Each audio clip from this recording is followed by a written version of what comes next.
Smoke weed every day.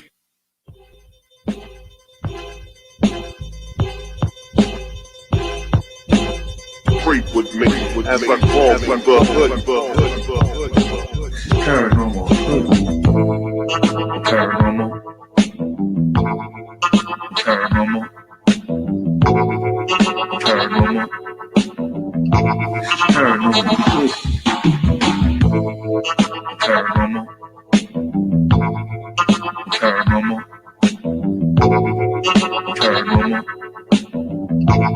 Paranormal. Paranormal. Paranormal. Paranormal. Paranormal.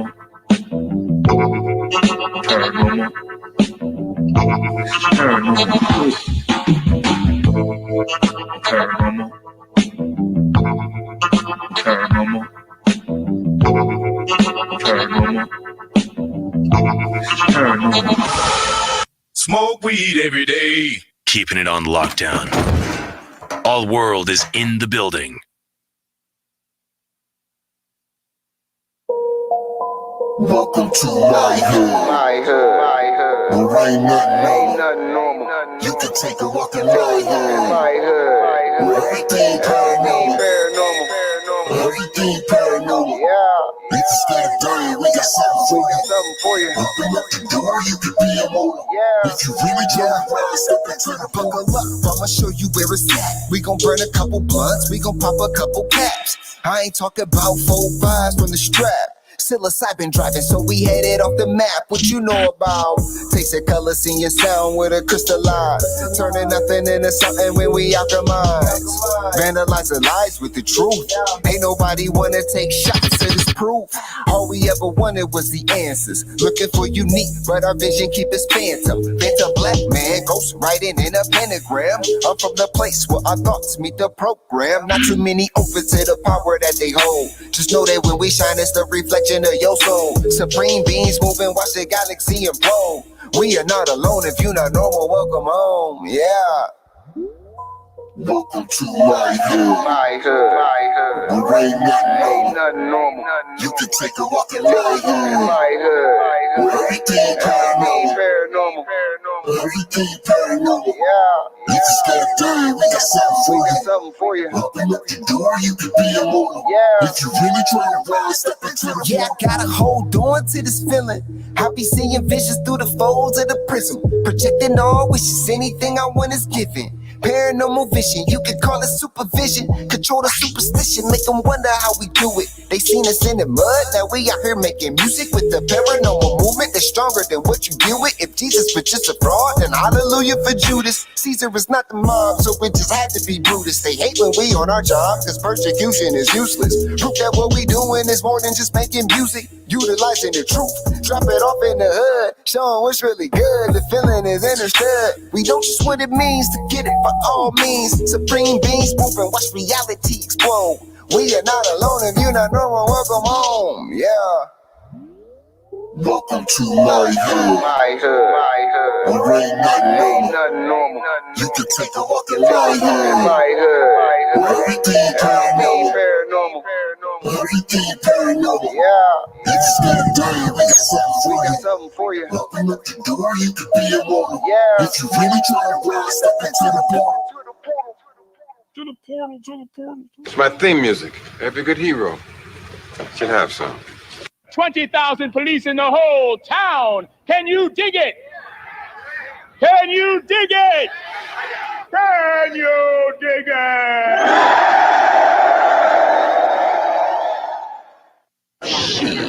She.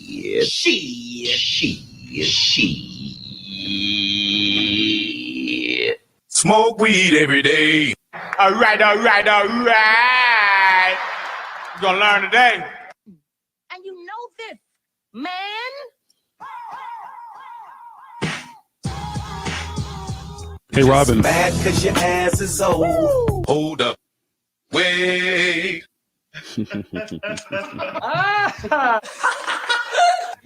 Cocaine is a hell of a drug. Sab soul, the black lip pastor, the psychedelic savage. Why the fuck you lying? Why you always lying? Oh my God. Stop fucking lying. It's all there, black and white, clear as crystal. You get nothing. You lose. Good day, sir. Boop. Haven't even rolled a blunt yet. Oh, Someone come roll a blunt for me. What up, Genocide? got me some pizza. Some pizza? Some pizza? Yeah, pizza. Pizza? Did you Where's make the the pizza pizza? right now? Did you make it? Did you buy it? Bought it. You bought it? Woohoo! Hey, Joe, hope you feel better. Yeah, I had a migraine yesterday. That's why I wasn't around. So I feel for you, dear. Hope you feel better. Yeah, migraines suck. Out of my whole life. I thought after your brain surgery and aneurysm, all that type of shit, the shit would have gone away. Nope. Well, Not at all. That would have I've been a been benefit. having migraines since I was 17. I didn't even know they were migraines because my dumb ass was told that only women get migraines. What are these spots in my head? Why am I light sensitive? Why do I got pain that makes me sick to my stomach? Well, no, it's not a migraine. That's Yes. crazy. They've never shit like that to me. The problem was that because I was always so big, they wouldn't do what do you call it? CAT scans. No, the other one. Because they had to wait until they had open-ended not CAT scans. What's the other one called? The full body MRI. Because back in the day, they didn't the big ones, like the really big ones for athletes and stuff, were expensive. So they wouldn't do the write-up for that shit. So it wasn't until I actually had an aneurysm that was the first time they'd ever given me any kind of MRI or CT scan, which is crazy. But yeah. It took an aneurysm. What's up, Corey? What's up, Rogue? What's up, Rogue? What's up, Corey? What up, everybody? Hey, how are you? I think I'm John. live. Hey, Jiggy. Hey, Rogue. Who got all that noise in the background? What's happening? Somebody That got might be, hold on, that might be me. Hold up. Yes, thank you. Oh, there you go. Yeah, the party going on in the Hey, background. Joe. What's up, Robin? Robin Eagleslong. Uh-oh. You know, Keats is just probably like an hour and a half or 2 hours Hold up. away. Be from right me back. now. Okay. Keith is an hour and a half, 2 hours away from me. Well, he needs to come, and then y'all need to be on camera together and smoke some weed and have a good old party and let us all be a part of it. All right. That's just Is my he going to your place, John? No, he's moving to Seattle area, Oh, and okay. I'm in the Seattle area, but I'm in Kitsap County, so I'm by Naval Base Bremerton. If you happen to know anything about the Navy, I know they sail the seven seas in the Navy. Right. Oh, sorry. all I know is I don't want to be a super soldier. I want to be a super sailor. Hey, whatever There you works for you, go. homie. I'll take the super soldier. I don't want to be stuck on no boats, no subs, no nothing for long periods of time. I'm good with all that. Well, spaceships are pretty much subs, so No, they're not. Hey, I said Spudler. pretty. All right, testing. Sound better? Yes, you sound better, Troy. Thank you for adjusting your sound. Still hear you. What? Huh? What? Anybody hear from Rogue? Where's Rogue? Rogue. Yeah. You can flip it back. Huh? I don't want to offend you. I just flipped you shit, so I was kind of offending you, obviously. Flip it back. He's like, all right, fuck you. Thank you. What? What happened? I was a guy that works at the restaurant when I was Oh. walking. I just gave him a dirty look, and he just smiled and waved, and I'm like, you can flip me off. You can tell me. He's just like, oh, no, it's just cool, man. No, dude, I'm fucking with you. He's like, oh, I didn't know what was going on. Just messing with you. You might have been scaring him, Genocide, you know? Yeah, he is a young kid. Big burly biker man. Change your name from Genocide to Homicide. You walking around scaring folks. Yeah, you do look like some dudes that seem like at some like all night meth biker parties tattooing each other all fucking night. I've been at a couple of them. It's to those parties. I have never been to any of those. I've been to some crazy parties, but those ain't one of them. Although then again, I never know what they were doing for drugs. Girl, and then we just like, you want one? No. Ugh. Someone really needs to start coming rolling these blunts, okay? It's too much work. I'm not digging all this extra work. Hold on. Who else is popping in this motherfucker? He doesn't have smoking there to roll the joints for him. It's Robin Eagleschlong. Hey, Rob. Hey, Robin. Hi, Corey. Hi, John. Hi, Jiggy. Hi, What up? Rose. What up, my nigga? What up, my fellow? Uh-huh. Don't even say it.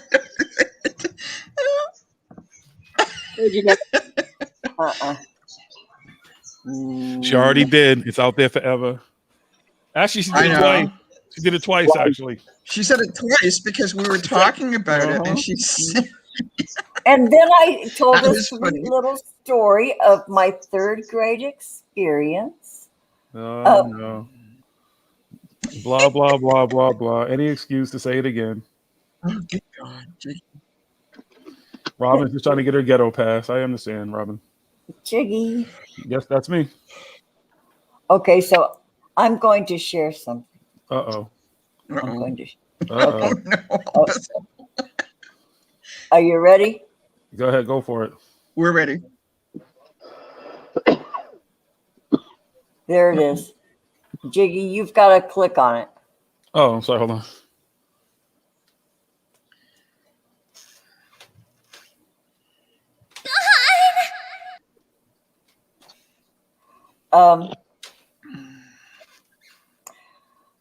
Boy, I blame my friend Nathan for that. K-Ride did that. That's supposed to be my shut the fuck up stick, but I think K-Ride had a little too much medication.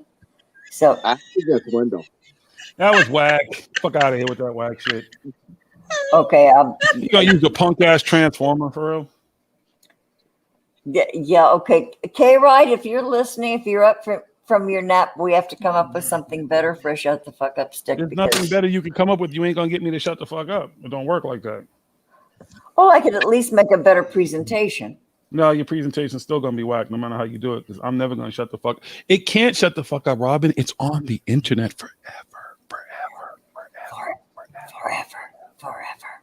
Mhm. And even if I shut the fuck up about it, others will remember. The North remembers. And as does the East and West and South. People as far away as Australia remember, and England, and Canada, maybe even in New Zealand, possibly in somewhere in India, because there's people who sometimes listen in India. Just saying, Robin. The whole world knows. Hey, that's my legacy, y'all. Hey, six drop. Don't try to change the subject. Don't try to change the subject. The six drops came in. Don't try to change the subject, Robin. Don't fall my phone for it, Robin. Just said hello to her.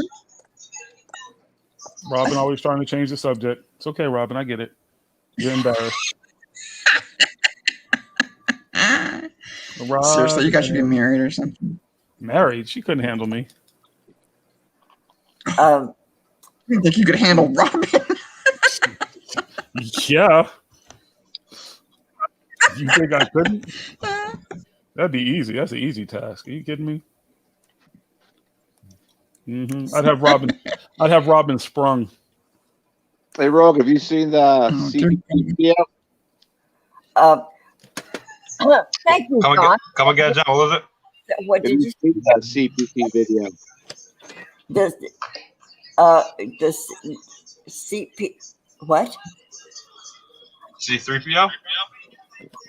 CPT? CPT. No. No, what? What is that? You don't know what CPT is, Corey? I don't know what they're talking about. Okay. No. Really? I don't either. It stands for Chilean Tribulations. So it's probably something really sick. You're joking. Both of you are joking right now, Look right? at Jiggy's face. No. I don't know what that is. Chilean people's I swear to God. tribulations. Okay, Keats in the chat. I don't avoid It you. sounds You for did what? not. I don't blame you, Keats. Okay. What? Okay. So what is that? What is what, Robin? Well, you just said that Corey and I don't what did we understand. just say? CPT. You don't know what that is, Robin? Yeah. CP. No. Wait.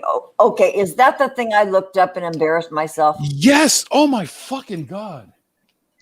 Okay. Because I keep thinking like the medical term. Gotta look it up.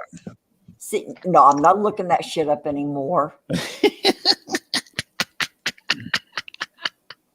Yo, Bezos. Come on! Yo, my Bezos, my Bezos, whatever the fuck it was. But it was so cute. I know, but the fact that she doesn't even remember that's what started this whole thing is kind of crazy to me. For one thing, at first I thought John said, Oh shit. Robert, I didn't do that on purpose. I was trying to get rid of the other fucking thing, and I guess they're both attached to you. So bring your ass back in here. That wasn't on purpose. That's what happens. I don't know what the fuck I'm doing. Oh my God. She fell through that hole. There's a hole, Jiggy Strean. There's a hole in the bucket, there, Eliza. Whoop, they Fix just fall right through the hole. Fix the hole. Yeah. It's a big old hole. Robin, come back. I don't have enough of the interdimensional webbing. I really didn't do that on purpose. I was trying to get rid of the other thing, that transformer thing. Where'd she go? Yeah, I got you. Oh, Robin, come back. Anyways, there's a video. It's in a past stream. $5 says she's still talking and doesn't even know she fell through the hole. Wow. Probably. Well, shit. Okay, I don't know. I'm still confused, but anyways. Color people's timing. This is what started the whole thing with her. Did you not hear the whole skit? I didn't hear any of it, no. We've literally played the whole thing.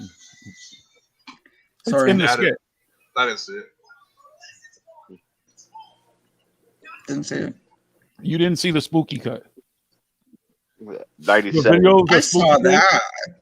I saw. I literally all I saw was the video of Robin. Yeah, that's all I saw. And you. Right, and in the video, I Okay. say you still haven't figured out what CPT is. And then yesterday, not yesterday, the day before, we had the conversation that she had still not known what CPT was. I'd explained it to her. Y'all are just getting old. Oh, okay. Yeah. I must have left by that time because remember I left early yesterday, didn't I? No. So Senility, that's the first thing. Oh, Mr. Cuttet. Mr. Cuttet. yeah, I'm finally losing my mind. Yeah, you know it's okay. You and Robin, apparently. You know the answer to all this one. Oh, there's Robin. Genocide knows. He didn't mean to do that, Robin. Genocide, sorry. He's been Genocide. apologizing I'll profusely. get it right one day. I want Nah. that cookie. Wait. Genocide. By the way. Sorry about that. Am No, that I was- back? No, you're What? here. What Who said happened? I disappeared. You fell through the Yeah, hole. Jiggy thinks he cut you No, off no. by accident. Oh, that's all right. Well, you know what? I got to go anyway. But just wanted Aw. to stop by. This is a drive. If you guys are still on in an hour, I'll be back. Well, we'll see, won't we? Okay. We'll just see, won't we? Neener, boo Stop boo. making a big ass exit. Just leave. God damn. All right. Man, make a- Oh, well, Yeah. And then Oh,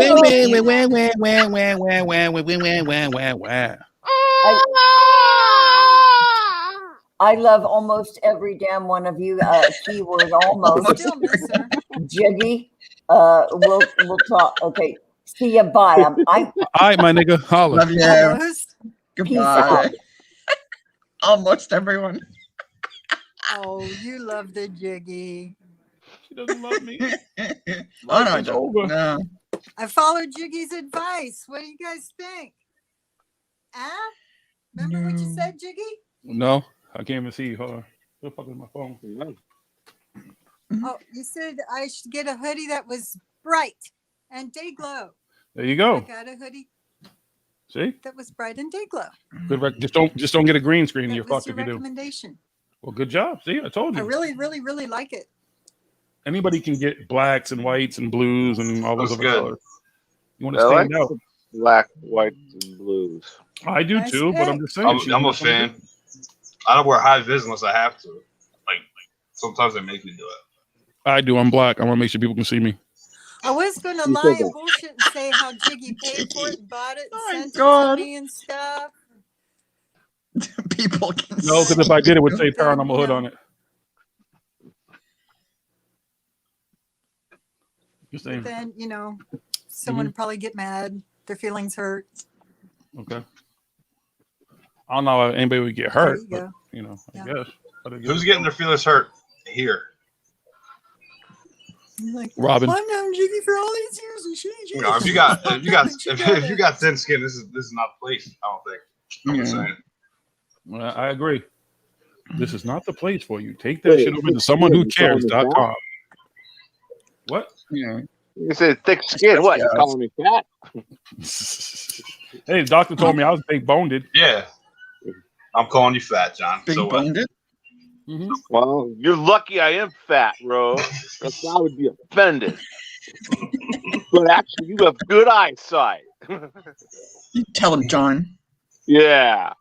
I actually want some pizza. I'll be right back. I want some pizza. I'm gonna get some pizza. Okay. Is everybody eating pizza? Enjoy your pizza. I have pizza. I ate my pizza. Corey needs a pineapple pizza. We have pineapple pizza. Exactly. Good choice. Yep. It's Corey's Hawaiian turn. Corey. No, I didn't say Hawaiian. I said just pineapple. I just don't put pineapple on any pizza. Has to be Pineapple Hawaiian and pizza. jalapeno, I'm telling you. You had what? You're correct. Pineapple I had jalapeno. pineapple and jalapeno, not this time, but it's one of my favorite pizzas. Nice. I can dig it. That sweet heat. Hell yeah. Yep. They don't be knowing. They don't know. Pineapple doesn't go on pizza, whatever. Yeah, motherfuckers used to put Canadians fucking invented that shit too. Hawaiian pizza came out of Canada. Not out of Hawaii. Fucking Canadians. I don't know. I'm making a red Yeah, we're Baron. horrible. I'm preheating the oven. Oh, you said a Red Baron pizza? Yeah. I think I got one of those upstairs. I got the same shit in the freezer. Red Baron's probably the best. What's red? I guess it's It's a toss up between them and DiGiorno, but I like red Baron. DiGiorno. Around the hood they call them the I'd Grandos. put Red Baron up against DiGiorno. Hey, Two different kinds of frozen pizza. Yeah. It's just my I like when I worked at a pizza party and it was 7-Eleven pizza. I make my own fresh pizza. I start from scratch with the bread. No, flour, 7-Eleven's and I'd rather make my and own. You let it proof in the oven, and then you flatten it out. You actually I eat make food, hot food from 7-Eleven? Jesus. Yeah, so I used to live on taquitos actually. I used to eat almost exclusively at 7-Eleven at one point in my life. And a cheeseburger bite. The nachos with the meat. Oh yeah, you get the free chili and cheese. You can load it up. Yeah, that's right. I remember the hot One dog. person that will not die of the COVID. Yeah, cheeseburger bite's just like it's shaped like a hot dog. If you can live But through it's a 7-Eleven food, you will live through the apocalypse. Cheeseburger.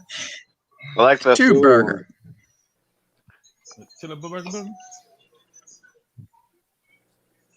Fucking wraps too money. Fucking veins. Fucker. Why am I looking down there? What's up, Dad? What's up, out of mine? I haven't looked at the fucking chat tonight. Oh, there it is. Duh. Hi, Jeanette. How are you doing? I said that earlier.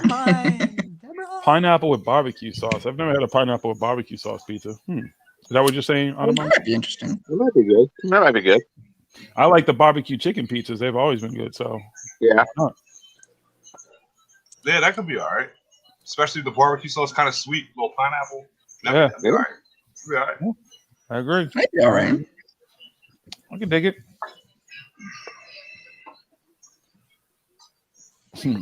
More for you. So what's up? How's everybody doing? Everybody having a good week thus far? Oh, I'm loving it. Awesome weather.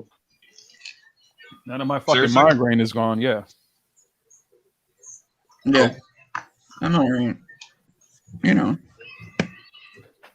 That's the only thing I can't stand. Still getting migraines. Well, you were well, Jiggy. I had no clue you had a migraine going. I don't. They I mean, suck. what's the point? I'm looking on fucking social media and try to look You at my were phone well, and shit. buddy. Yeah, They suck. I've had them my whole life. So I get them like once in a blue No, moon. you did. But I they're would have never had. awful. Yeah, I get them every now and then. Yeah, I used to get them when I was a kid, Yeah. but I don't get You them wonder if anymore. you're gonna Thank God. die. Yeah.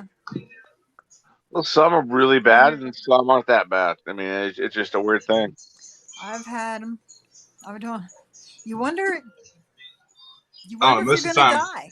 You wonder if the whole thing's gonna pop and you're gonna die. well, it does definitely feel like that because I've had an aneurysm Pretty first. So serious. it's So Yeah, it's like there's yeah. headache, there's like Jiggy, I headache salute headache you, boss. status, You wore it well. I'd have never guessed.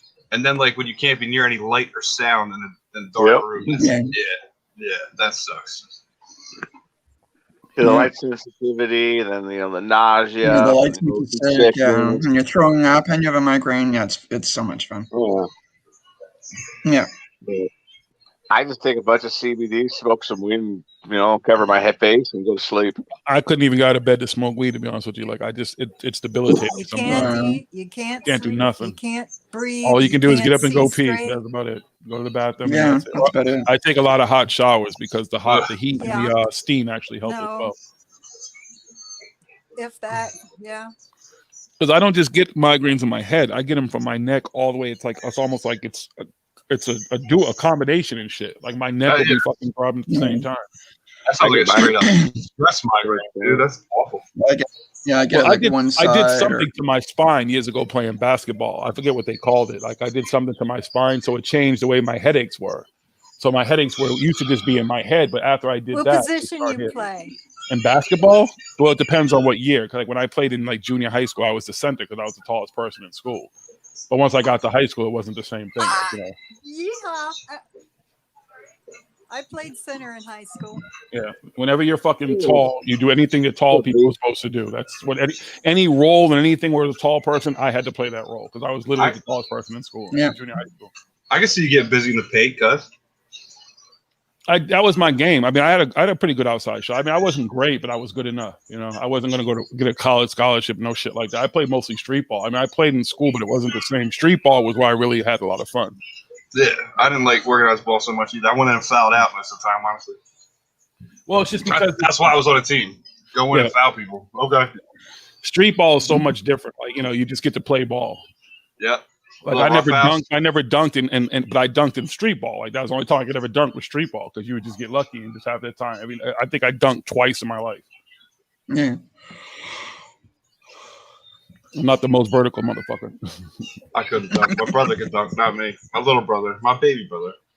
I mean, I would watch my boys. We would go out and these motherfuckers. We would just run people, and they'd just be dunking all over people and shit. Like it's like what the fuck? Like, good God. Well.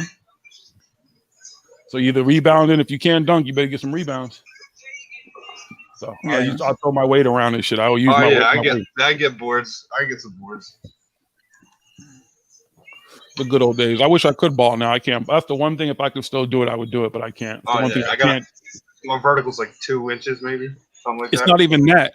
My right leg is all metal inside of it, and my knees. So if I jump up and down too much, my knees. The doctor's like, but if I would have kept playing ball after I got shot, by now they would have been giving me knee replacements. Like my doctor told me that in my 30s. Like he's like, listen, now that you got that metal and shit, that shit. If you jump up and down, if you run too much, like you can't jog, you shouldn't be on a treadmill. You should be on a bike or something. Because no high impact. You're gonna grind your knees down. Like that metal will grind your knee right the fuck down. Wow. So my ball days are over. I think I've played ball maybe 3 times since I got shot.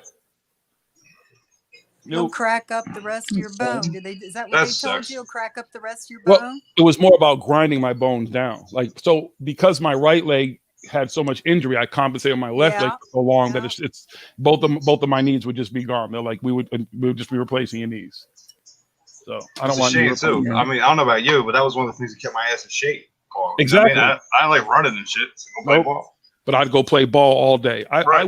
I played ball one day in like 90-something degree weather so bad that I had to go to the hospital because I wasn't really drinking enough water, nothing. We were just balling hard, and this was in Delaware too, so I was just having a ball. The next thing I know, I go and get in my truck, and I'm like, I was time to go to the hospital. They're like really dehydrated, Do you sir. have What were you them- even doing? What do you say, Six? You had them dehydration pains. Yeah, I mean, you get cramps, you get everything. Like you get Oh, lightheaded. that's bad. Yeah. Yeah, Did you that's have when them you. I had heat dehydration stroke. I had heat pains? stroke a couple Aren't times, they and that's fun? bad too. Yeah, Oh it's like. yeah.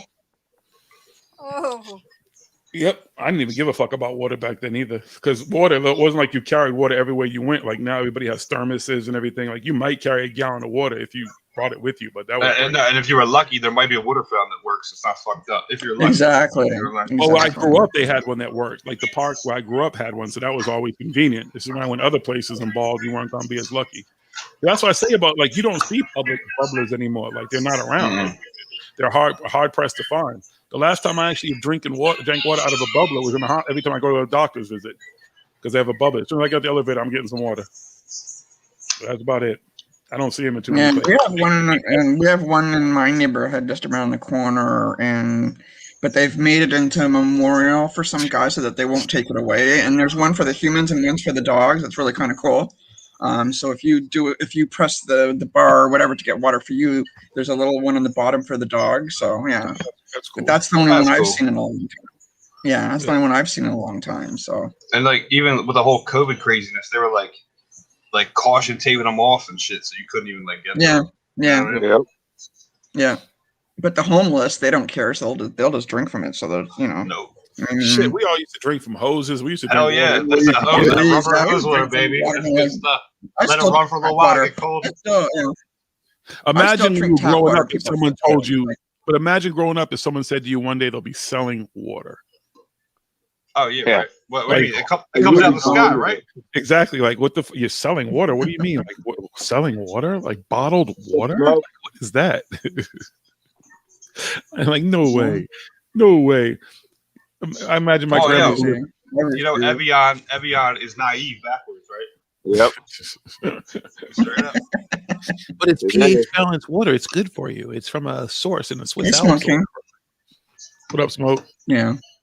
Smoke. That's perfect water for you. Yeah. No, it's not. Hey, listen. Hey, if you're not they- drinking they smart pull water, that you shit out of don't. like a stream in like upstate New York. You know what I mean? But what about smart water? When you drink it, don't you feel smarter? Well, I do when What it's is- on sale. Is there dumb water too? Well, they should be, because if you're buying I smart had to water, you're think fucking about that dumb. one. You're That's right. right. I don't. What the fuck is smart water? Like, is it going to make your Exactly. intelligence go up or something? So that's all you got to do is put You can have a smart in front of conversation with anything, you or something. and you can sell it. Smart anything, and you can sell it. Mm-hmm. Human beings will buy anything. Smart they dip candy. they dip What happened? Oh, we just lost. She fell down the We hole. just lost the drops. They're going after her. She was about to tell some truth. They didn't want her to tell any truth. They Yeah, they're like that. Didn't want her to tell the truth. Yeah. They're always watching. yeah. They're always listening. They know Oh yeah. everything. we do. Who is it? Mendoza or the ATF? Mendoza. It could be Emery. It could be Billy Carson. Could be anybody. You don't know. Hey, Von Daniken turned 86. Oh, okay. Yeah. Okay, OG. Good for him. That motherfucker's been running this grift forever. Yeah, he's got to get his chariot. He's got to see you. Get out of here, homeboy. Go put Chariot. music on. Like, I just wonder in his mind at that age, not to be cryptic or anything, but like, what does he feel like the outcome is going to be like when you pass away? Like when you've been working this thing that long, and and he doesn't even necessarily believe it, because he said where he's kind of come out and said that he knew it was all bullshit. But it's like, what do you really believe in? Like, what do you really think is going to happen when you die? You think you're going to interact with some alien god or some shit? Does he even believe any of that? Does he just think he's going to go to heaven or hell or some shit? Like, That's the other thing too. Like, if you do believe in some kind of judgment, right, and you've been grifting people your whole life, what is that? That's not going to be good. That's not going to be too good. Even if it was aliens, like imagine if you're saying these aliens are so smart, so benevolent, they're such great creatures, and they're here to help us. Like, wouldn't they be the first ones to judge these motherfuckers? Like, what's wrong with you? Like, you're not doing anything to actually bring human beings together. You're separating human beings. This isn't what this is about. It's all human beings, the way we think, the way we do shit. Like, we assume that everything and anything that's out there anywhere is going to be like us. Yeah, of course. If it's smarter than us, it's not going to be like us. Anything that's supposed to be smarter than us, I doubt would be like us. It doesn't make sense. Yeah. I mean, evolutionarily speaking, we're a bunch of dumb monkeys shooting each other. Honestly, Basically, exactly. A bunch of dumb monkeys who hate each other for stupid ass reasons. Yeah. Oh, he's in my tree. Ooh, ooh, ooh, ooh, ooh, ooh. You know, like, Look at the dog. It's like that. Oh, you took my banana. Exactly. That's it. You looked at my bananas the wrong way. Yeah. Well, be looking at my banana. Or you just looked at me the wrong way. Like, why you Here's looking at me like that, monkey? She found a workaround around the evil cabals censoring her. The evil cabals. Welcome back, Six Drops. Or is she back? Thank you. It's good to be back. That You're was a welcome. deep ass hole to climb back out of. Was it a deep hole? Been there, sister. It was a deep ass hole. Been there. How deep was it? Fell right into it. Like, what the It was deep. Who got that shit going in the background again? Oh, hold on. Not me. Thank you, sir. That's Corey. We all know it was you, Corey. Stop playing. It's Corey. Yeah, because the Canadians are shit. Right? Yeah, I know. Okay. Yeah, they're all behind you. Uh-huh. Blame the Canadians. It's always the Canadians. Yeah, the Canadians are bad. Where's Mario? I need another Canadian. Bring me a Canadian. You have to get some friends up in here. Yeah, you only have Mario. Jason Quinn only came here once. He's afraid to be here.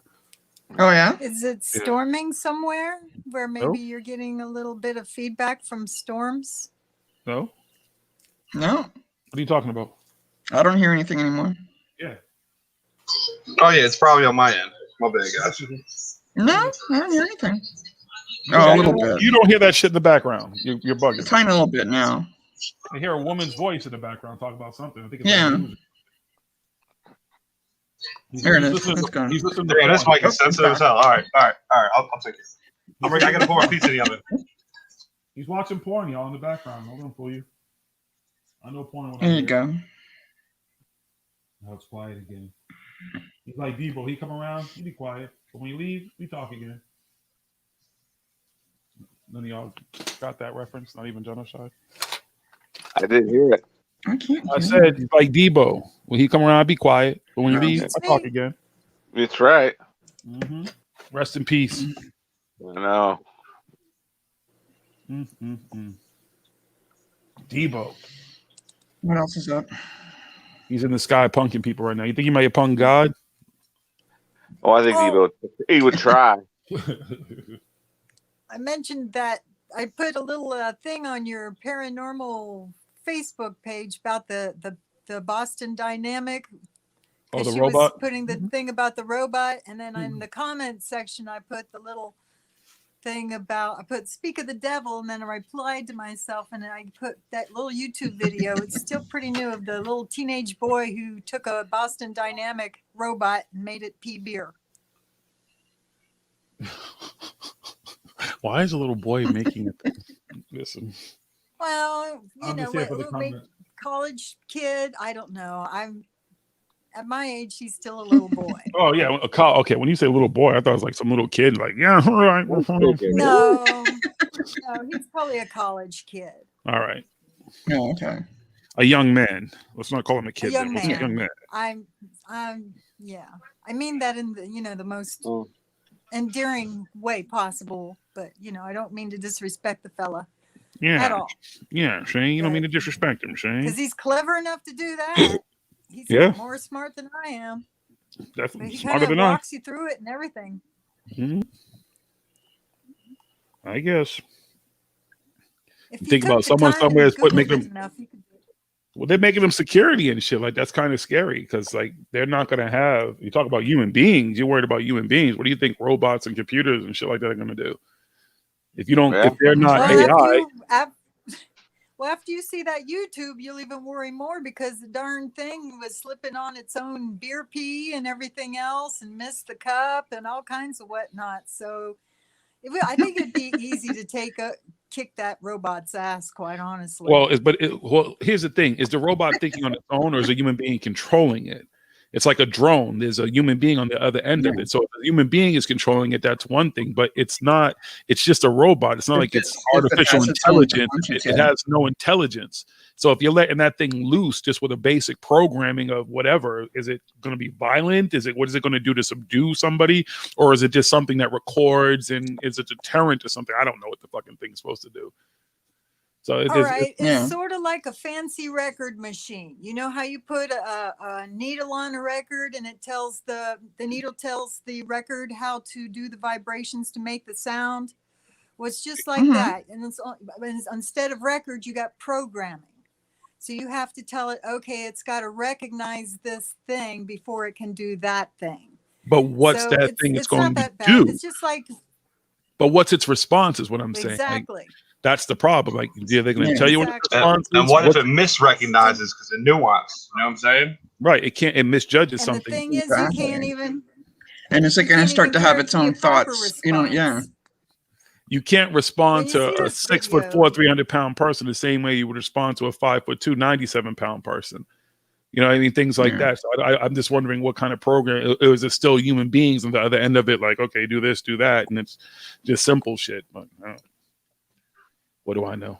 I'm just a human being. Or maybe a glorified Roomba is a better way of putting it. I don't know, but I think we could take it. I know they had that. They did. I think it was Philly that destroyed the other one. They had that big kind of like, it was a huge kind of security robot that was going around the country, and I think it was Philly where the people fucking destroyed shit. Oh yeah, we fucked that up. Yeah, we fucked that up. No, it was in the wrong town. Does everybody else have like a robot going around a grocery store? Oh yeah, I've seen that. They have them here at Stop. I was just about to say that they have them here at our Stop and Shop. We got one at the Giants called Marty. The shit is creepy. It just like rolls around.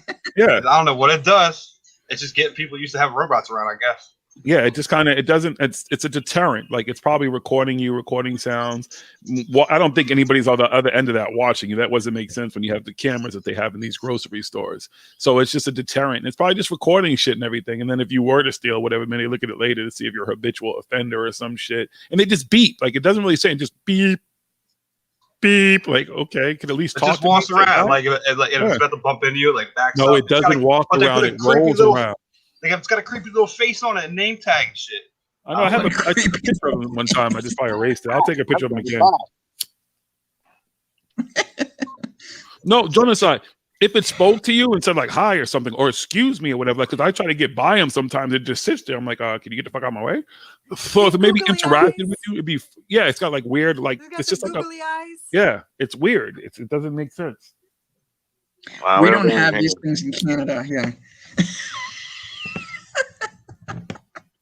Oh man, I'd be running off to the party section and get it a little party hat, maybe a little glitter like boa or something. I'd be pimping that little thing out, man. I'd dress it You'll up. be dragging your ass out the store and shit, kicking and screaming. Don't mess with it, man. No, I ain't mess with that. We don't have anything like that around my neighborhood. We don't have anything around like that. I mean, I've never seen anything like that here. Well, robots in the store? Stealing or nothing. Next time I see it at the store, I'll take a picture of it. It wouldn't hurt it. I would just decorate it a little. Yeah, please, just so I can see this thing. Take selfies with it. Take a selfie with the robot. Yeah. Have fun with the damn thing. As long as you don't hurt it. I just told her to get away. It's giving me the creeps. Like, get away. You decorate it. Let me see if I can find the creeps. That is kind of creepy. What, and this thing's just in the store? Yeah, they call Marty here too as well. Yep, here it is. I'll post a picture of it. Hold on. Okay. Maybe that's why they don't have them in our part of town. I don't know. Well, they have them different places. Probably just bigger cities, like bigger grocery stores, like, you know, depending on where you're at. It's probably not something they're going to use in a smaller area or a smaller space. Okay, like we have big stores here and big grocery stores. Yeah, but in Canada, nobody cares. I've never seen it. We have huge malls. I've just never. Yeah, but in Canada, nobody cares. What? What happened? Yo, our major malls, especially ones around here, they're all falling apart. Everybody's getting their shit on Amazon. That little retail like box stores Wait, are all it's going to called hell. Marty? I've Yeah, been it's to just go Marty. Walmart, and I don't go in those places. I haven't been in a Walmart, so. Oh, okay. No, my That's Marty's why- from like If it's- giant grocery store. Giant grocery store. It's not that I'm above it or anything. It's just so far away. Okay, Giant Smoke Eagle? King is saying that the ones in the stores are for I got a spotting Giant Eagle spills nearby. and mess on the floor to reduce lawsuits. That makes sense. That makes sense, I guess. Just walk into it and fall down. Oh. And All right, well, at least it does something. Walk in and throw yourself on the ground. Oh my god! It attacked me. Robot I haven't bad. seen one. The robot assaulted me. I'm offended. Jesus. Yeah, why could a human assault me? They gotta have a robot do it. Can you imagine? I was actually That's thinking insane. about that. Like when they get cars that's totally self-drive, can you get banged for a DUI if you're not driving? Well, No, honestly, that's- yes, you can That's at this not point. happening. No, That's no, not you gonna happen. can. Right now you can, but there'll be a point No. where they'll be so No. efficient that you'll be able to take them home and be knocked out and sleeping and shit and just get home. But they're not at that point yet. You have to. They still have human beings monitoring these self-driving cars. That I know. I don't think they've gotten to a point where they're actually just doing everything by themselves. But And that then- time and then- will come. And then, God forbid, one crashes. Who do you sue? Like the But, car company? but when they crash, they're going to say it's human intervention or some shit. Like if they're still with Yeah, you're humans right. intervene. Yeah, you're right. You're right. It's always our fault. Someone might get drunk It's enough to always our be in a fault. fucking in a self-driving car and forget it's a self-driving car and be trying to drive it and shit. If you can do that, then you're fucked. Yeah. Like they'll probably come up with a drunk mode or something, like where the car knows you're drunk, so it's not going to allow you to Or take you'll over. have to take a breathalyzer or something to get it to start. Like, you know. Yeah, for everybody though, you'd have to like even that. It's like for fucking habitual offenders, like how everybody would want to get in a car and take a fucking breathalyzer is kind of. I used to have to blow it from a man's like moms when they were kids, Oh, so she could take his places. Uncle Harry's going to take his like 8-year-old niece and nephew to blow in the tube, and then he's off to Oh the my bar as God. usual. Wow. You know it. That's why I say let's just get to a point where the gonna car will stop just have an nobody, unknowing just get mode. you- The Yeah. car will know. The car is just going to know. It's just going to. It's just going to be smart enough to be like, yeah, fuck it. This motherfucker's drunk. You cannot drive tonight, Sam. Sit your ass Yeah. in the back. Go to sleep. I will make sure you get home safely. Yeah, I mean Sam- it's amazing. It's amazing even like the Apple Watches know about you, like your heart rate and like all. It's crazy. They know all types of shit about you. But those things have What if saved Sam people's has lives a as well. nephew And he brings Yeah. his nephew up into there. And I just don't think they're going to put fucking where you have a breathalyzer in every car. I don't see that happening. That's Yeah, not every extremely car, intrusive. yeah. Yeah, no, No, like, there'll be a sensor in there. Not that- every that car, knows if but I you're would intoxicated imagine that, enough. as you said, Believe if there's habitual. the cars Sorry. are going to be so smart. Like if even if you're driving It's gonna know. erratically, if As you're soon as having you an step in. emergency, like have a heart attack or something, the car is going to know to either take over or it's going to just pull itself over and go into emergency mode or some shit. They're getting. I mean, that's how smart everything else is. Why wouldn't a car be as smart? Yeah. You know, with like the little facial rec stuff, it'll tell like your eyes are glassy or something. It'll know. It'll just Yeah. know you're fucked up. You know what I mean? Yep. Give your facial recognition. Why are your eyes so red? Go to sleep. I'll get you Hey, home that safely. Yeah, motherfucker. It's pollen season, Tom. Get me home. Siri, take me home, bitch. You should not swear at me. Yo, they don't even like you when you think you swear can at tell me. the difference between alcohol, Yo, they're gonna remember when they take over who was mean to them and who wasn't. Remember that? alcohol know. and booze, They're and gonna alcohol remember. and mouthwash? What did you say? What did you? I didn't hear what you said. Okay, I hello. was saying, would it tell the difference between alcohol and booze and alcohol and mouthwash?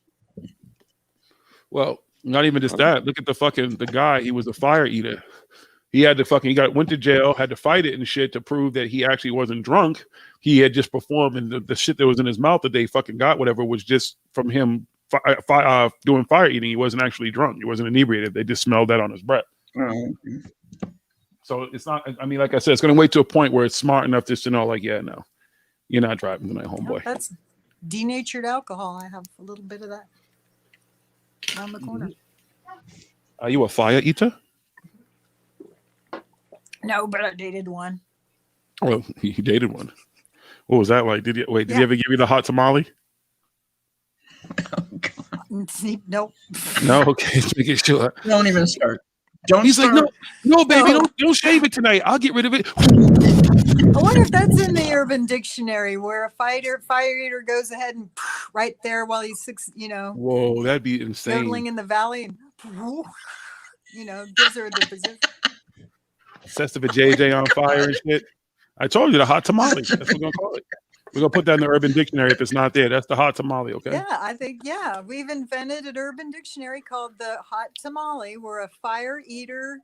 Well, you got to look it up first. You got to look it up noodles first. in the valley of his I'm gotta not look looking it up. Okay, I was traumatized enough by this fucking house bottom boat. Okay, I'm not looking no more shit up.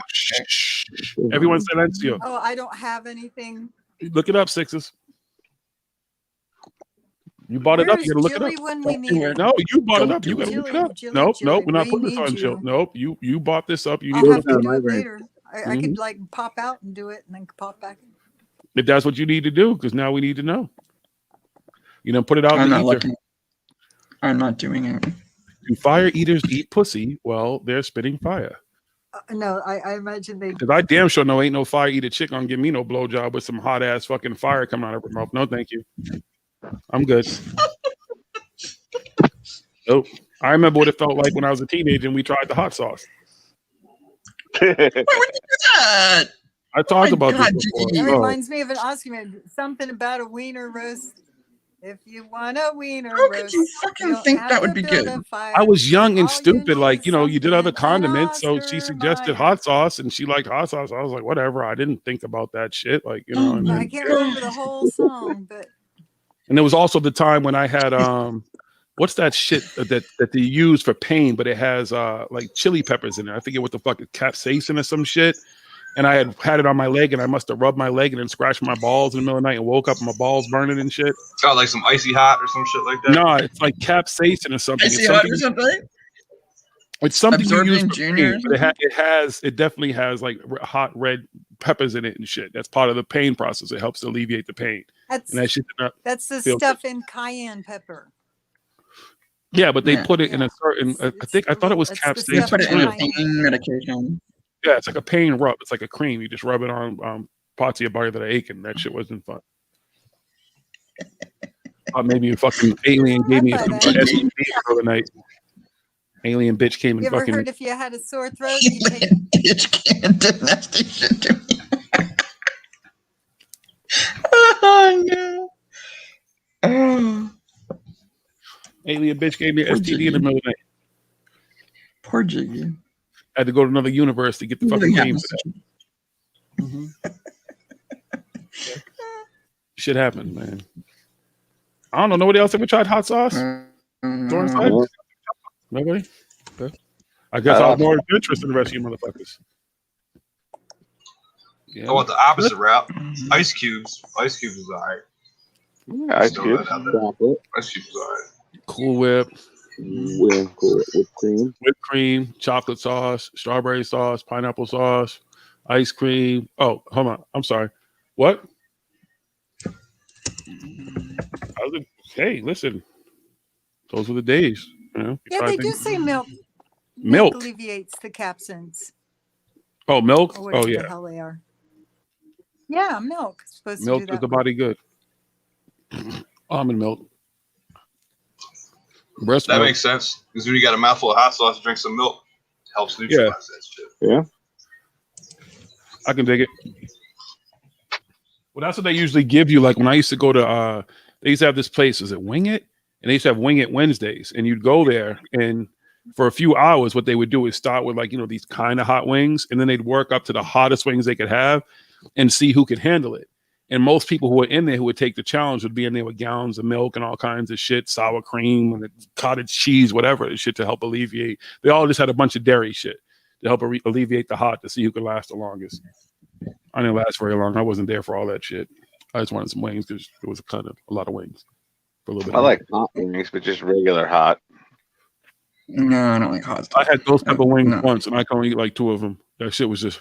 It's just hot for no reason. Like I like hot. Yeah, as that's not even enjoyable. Like I like the hot ones. Yeah. Yeah, hot and flavorful, yeah. I don't get it. It's like when you How eat can you wings that enjoy are it? hot. It's like when you burn the top of your mouth eating something that's hot. There's no taste after that. You're just eating to eat. That's the same thing when you eat something like a ghost pepper. Like there's no enjoying. There's no other flavor that pops there. All you're feeling is like fucking fire in your fucking mouth. That shit was ridiculous. And then the guy who served it was sitting there laughing at me. I was like, fuck you, you fucking devil. Serving your devil ass wings. Although my picture's in a bar in New Orleans, because I went in there because I did the ghost pepper challenge, which was different. Because they had it where you just dipped it in a chip and ate it. And if you could handle it, they take your picture and put it on their wall of fame. So I walked in that place. I knew, I was like, oh, this is nothing, because I've eaten the fucking hot ass wings. And I did it, and they took my picture, and then I left and went next door and got a fucking, I don't even know what the fuck that drink was called. 4 gallons of milk. No, I didn't even drink milk. Yeah. But so this is funny as shit, because right next door to the place, or a couple doors down, is a bar. So when you walk in the bar, the guy in the bar looks at you and he can tell that you were next door, and he's like, "Oh yeah, you need something for that hot pepper." So I was like, and he gave me a big long ass fucking frozen drink, which was perfect. They knew what they were doing. They probably worked together. They probably owned the guy who owned they're probably getting good business. Exactly. Yeah. All right, kids. I gotta get up early tomorrow. All right, brother. Good night, everybody. Talk to you later. Talk to you later. Nice to see you. Wow, is that Chris Marsh in the fucking room? Yeah, that is who I think it is. Because I always talk about the people I played video games with. So that is actually who I think it is. That's one of the people who actually was in the fucking video game clans with me. So he knows that I don't exaggerate about our gaming and our fucking clans back in the day. He was actually a really good fucking sniper. Good shot. Is that you? Yeah, that's him. God damn. Wow, it's been so long. I can't remember your screen name. Wait, it was like Crazy Chris, maybe? Come on. God damn, Jiggy. It's been a long time, brother. If you ever want, let me know. I'll send you a link. You absolutely can come in here and talk some shit with us if you want to. You don't have to just sit in the chat. Because they don't believe me when I talk about the good old days of our fucking video gaming. And you guys remember all that shit because y'all were there when after my brain surgery, everything. Jesus. Yeah, it was Spooky was the one calling you out. You guys have that challenge. You're supposed to play a game or something. Yeah, I just got to get a system. I haven't had a system in years. Like my last thing was the Xbox 360. So it was more Gears of War and definitely we always played Call of Duty. I never got into Halo or Call of Duty. Halo, out of all the video games I ever played, when I talk about the racism and like the chats and stuff, there was nothing more racist than people who played Halo. It was fucking annoying. Really? Yes. Oh, absolutely. Absolutely. Really? It was the most racist place in the fucking video game chats and all that type of shit and live play that I ever dealt with. But I wasn't a big fan of Halo, but Gears of War and especially Call of Duty. And if you know anything about Call of Duty, if you ever played fucking Modern Warfare 2 and you played on Rust, and I didn't like playing on the plans and stuff because I wasn't that good. I could get through the video game and have fun, but when you got into the competition stuff, I'm like, I don't give a fuck. I don't care enough to listen to your bullshit about me not being able to do something when I could play the game and be fine. That was I played video games before that, but how I really went hard in it was after my brain surgery. And my neurosurgeon said one of the ways to get your hand-eye coordination back, especially where you carry a sidearm and everything, is video games. And I was like, really? He's like, yeah. So went out and got a fucking 360 and I was hooked after that. It was Gears of War and then Call of Duty. I played some of the sports games, but it was really the third-person shooter in Modern Warfare 2 was so fucking awesome. I still like first-person shooters for the most part. There's a couple I've played that I've liked. I like RPGs. I like playing role-playing games. Yeah. Yeah, I know. They do the cross-platform now, Chris, which I found out about. I guess you can play it from Xbox. You can play it from PlayStation. You can play it from PC, which, PC is a huge advantage because they actually have like extra buttons and extra shit that goes on. But I haven't played in years. I haven't touched it. I was too, I mean, he knows, especially when I was home recovering, it's like how I can get on here and do a 6-hour stream. It was the same thing back then. We would play for hours. I couldn't do anything else. I was sitting home recovering. So for years, even when I had my leg surgeries and stuff, I said, I'd just be playing video games. I'd just be all about that Xbox. Oh, the good old days. They were fun though. It was a lot of fucking fun. And he knows all my songs, all the fucking shit I used to do to aggravate people. It was, same shit I could do now, minus the soundboard. Warning. I wonder if he remembers one of my most famous songs MDOHW.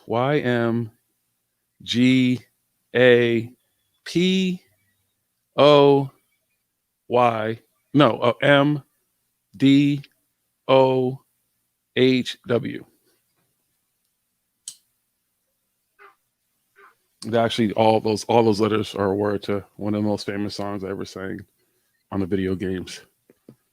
Okay. Chris is laughing. Because he knows we like are insane. Like we just fucking, especially when it came to shit talking. And you have all these fucking people in there just trying to run their mouths and shit. And it's like, okay, I'm really good at that. That's not really a problem. You're not gonna out shit talk me. And there's nothing you say is gonna have me upset, but we used to get under people's skin. Yeah. Get under their skin. People lose their shit about the video. That's why that Leroy Jenkins shit. That's why I say that's why I can relate to it, because people lose their shit. Leroy Jenkins. Yeah, you don't want to lose. Those rankings meant everything. I'm on a boat, bitch. Chris, you don't remember your mama got a picture of my dick on her wall? You remember I said that was like my theme song. Motherfuckers would get mad. I used to just sit there singing dumb shit and they'd just get mad. Little kids running their fucking mouths and being all racist and talking about dicks and shit. I'm like, you're a kid. Stop running your mouth. You don't even know what you're saying. You're just regurgitating some shit you've heard adults say. You're not doing any of that. Chill.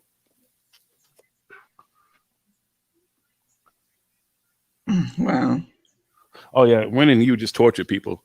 You just talk so much shit because they end up in a lobby with you at the end. Like, what happened? How'd those nukes, how'd that nuke work out for you? Did you enjoy getting your head sniped off and shit in the noob tube? You didn't like being noob tube, did you? Oh, well. How about them claymores? All that shit. You have to really be into these video games on this shit. It's like a whole different language, too. It was a whole different world. Right on. And damn, so yeah, so that's about the time, too. I started smoking weed again. That's what made me smoke weed, too, was the break after what? So 2006, or maybe 2000 and almost 7 is when I started smoking weed again, and here we are. Before that, none of it. Just alcohol. Mm-hmm. I was a drinker. Yeah, yeah. That's what you said. You always said you were a drinker first. You didn't smoke pot for a long time. And even in my house and shit like that, like I used to have a full bar. Like I had all kinds of, always had champagne, liquor, cognac, all that shit. Like you come have a drink, but you wasn't smoking shit. You wasn't smoking a cigarette. You wasn't smoking anything. Nope. And that changed. I'm still not a big fan of cigarette smoke, though. It just doesn't do anything for me. I never smoked. Yeah, I don't. I mean, I'm an ex-smoker, ex-cigarette smoker. I try not to be one of these, radical ex-smokers, but it's disgusting. I can't stand the smell of it anymore. It's like, and my roommates, like they smoke these cheap Indian fucking cigarettes. Oh, it's disgusting. Like you could smell it coming out of their pores. It's like they'll walk by me and I'm like, ugh. And they're like, what? I'm like, I can smell the cigarettes coming out of your skin. It's disgusting. I guess it's one habit I never got into. I think I've probably smoked the equivalent of a pack of cigarettes. I smoked for a long time. Nope. Never bought one. Never bought them for myself. Cloves for a while. I smoked since I was 13. I've smoked cloves. I smoked beaties. I smoked all that shit, but I never. Yeah, that's funny. You said cloves. I smoked cigarettes for a long time. I started when I was 13. And I didn't quit, and I quit like 3 times. I didn't quit. The first time I quit, I was about 20-something because I had pneumonia. Then I started again a couple months later, and then I quit about, I'm just trying to think, about 13 years ago, I quit for 2 years. And then I smoked again for 2 years, and then now it's over 9 years now, so I don't think I'll ever smoke cigarettes again. So no, just smoke weed. You're fine. Yeah, weed. Yeah. Wait, Chris, that's right. Yeah, they did legalize weed in New York. Now, let me ask you a question too, because I know you grow vegetables and stuff and have a great garden and everything. Would you grow your? I don't know if they legalized the way you can grow your own there. Would you actually grow your own as well? Because here you definitely can. Smoking. You're allowed to. I think you're allowed to have like 4 plants. I think they regulate the plants too. I think you're allowed to have. It depends on how much you're And it's only for the it's only for, from what I know, I'm just saying, it's only for the medical marijuana people that they can grow their own. I don't know about anybody else. Yeah, no, recreational here. If it's you grow it, you have a certain I don't amount know of if I don't know about anybody else because all I've ever heard of is the medical marijuana people growing it. So I've never heard of I mean, obviously other people grow it, but I don't know if we'd get busted for it. I don't know. Actually, let me look that up. I don't know. That's what Google's for. I'm just saying. I know That's right. exactly. Chris. I was just wondering how they legalize it there if you're allowed to do that, because I mean, obviously you'd be a great cultivator. I know that even when it wasn't like legal for everyone, it was just medical, and the medical marijuana people, they could have plants. Here we go. Okay, here we go. Okay, everyone, you're allowed to grow 4 plants per household. So that's what it's saying. Oh, okay. So yeah, you can grow 4 your own plants. Yeah, so you could grow 4 plants. You better get on that. I mean, obviously, my roommate, or my landlord, actually, he grows for his personal and stuff like that, and he's got more than 4, so that's okay. Do they have a size limit on each plant? In the summertime, he leaves them outside in the backyard. I mean, nobody's coming in the backyard because we got the dogs. The dogs will kill anybody who comes in the backyard. But I'm not sure if he's got, because I know he had a setup before, because they used to grow it in the basement. So I'm not sure if they still have that setup going or not, because he can't do it by himself because he's disabled. But I know in the summertime, a lot of the time he just leaves them outside in the backyard on the dog houses and stuff like that. So, and they get quite big. So. Woo! But I don't know if he's got all the lights and stuff. I don't know if that was Mike's whole thing, and Mike passed away years ago. So I don't know if he's starting in the basement. I mean, I imagine he would be starting them in the basement and then putting them outside in the winter. But I guess in the wintertime, he's got to be doing something. So I don't know. I don't ask. Don't ask, don't tell. You gonna grow some cool They have plants? spectacular LED grow lights now. Yeah, spectacular everything. Yeah, that's its own industry. Shit. Oh yeah, it's better and better all the time. I'm sure. You know, the full range of the sunlight, the full spectrums with the LEDs and stuff. Yeah, it's crazy. It's like, It's nice, very science nice, and they experiments. run with less electricity, so those plants are easier to grow indoors because the LEDs use less electricity. Yeah. Yeah. Okay. Who's gonna come roll my blunts? Right on. Oh, nobody's gonna come roll my blunts? Thanks, guys. Appreciate you guys. Thanks, I wouldn't know how to roll that stuff. You better learn. I'd sure like to try. Blunts, gonna get them? I used to roll a decent joint one time. I don't like joints. I like blunts. Joints. Why don't you like joints? I just don't. There's no flavor Joints to are it. probably too small. Well, it's not even, no. You can roll fucking no. You can get huge papers and all that shit. You can get huge cones, but there's no flavor to them. There's nothing, and they burn really fast. Sometimes they'll run. Yeah, they just. I'm gonna jump out for a little bit, but I'll be back. Okay, I'll be black. What? Yeah, I'll be back. Okay, we'll be here. I think. I'll be back. Bye, John. I'll try to stay out of the hole. No, you go in the Yeah, hole. we always just smoke joints. I don't think I've ever seen those papers or not the papers, the leaves that you guys use. You said that you could only probably see them in tobacco stores, but we've always just rolled a bunch of papers. You can't find them everywhere. Like just some places, like you just don't have them. Like you said, you had to go to like specialty cigar or cigarette places, or tobacco places, But I have found, like, even I was in Florida, they were in the gas stations and stuff. So you can find different things in different places. It just depends. It all depends on who. I've never seen them. Only papers.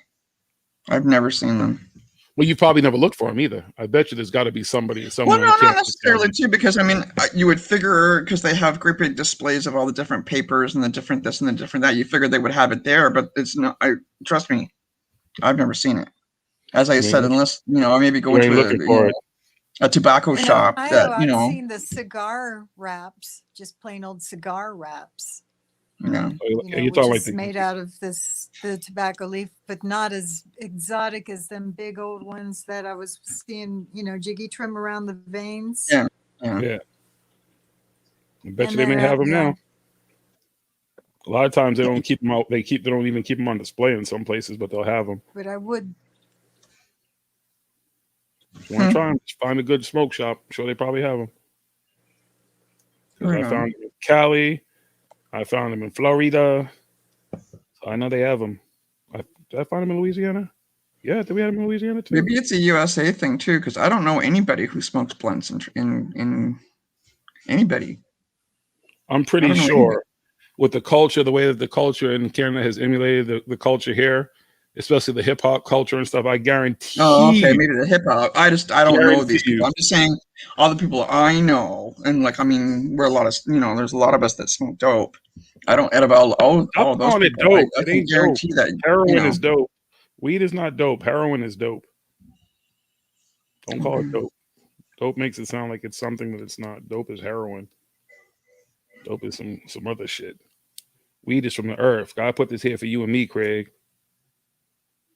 Just saying. Okay? It's not dope. Dope on a rope. Dope on a rope. All right. Right on. Sorry. All right, well, I'm getting sleepy too, so thanks for the chat. It's been fun. You guys have a lot of fun, and I will see you tomorrow or the next day.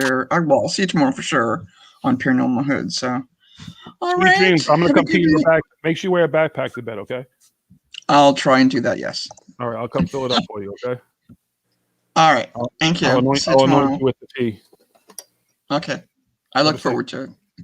Go to sleep. You're allowed to sleep now. Good morning. Good evening. Good day. Good night. Hi. It's just me and you. I must be having a horrible connection. Why? What happened to your connection? I don't know if it's the connection I have or the server that's going on, but I'll watch people breaking up. And I'm thinking, maybe I should log out and try to log back in. Yeah, you can do that if you want.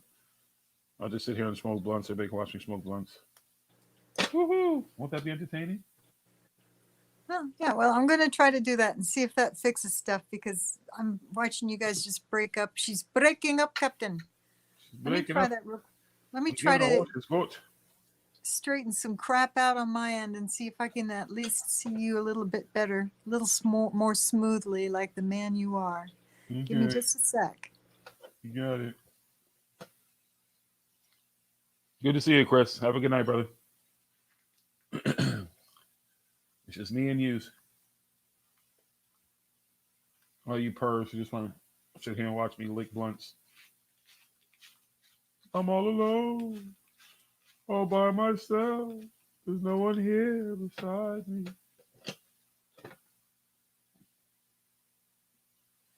I'm just going to sit here and smoke blunts.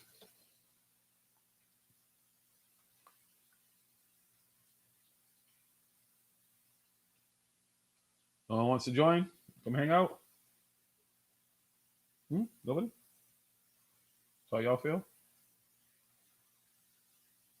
That's how y'all feel about this? Everybody?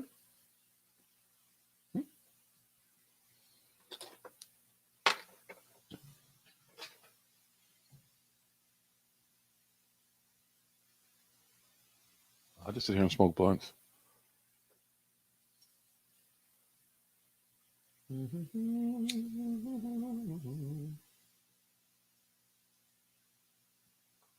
La la la la la. I love how the smoke just kind of disappears. I think that's what she's doing, KB. And I don't know why you're scared to come in, KB. You don't have to, be seen. You just be heard. You can download the voice modulator app, so we won't even hear your voice if you want. You know, it's like an alien, whatever. You could use a deep voice or whatever, so you don't have to know what you sound like. You back? You better? I hope so. We'll see. Was everything 5 by 5? I can only hope. So far, so good. If I start giving you that, that probably means something bad happened. Yo no sé nada. I'm just here for the comments.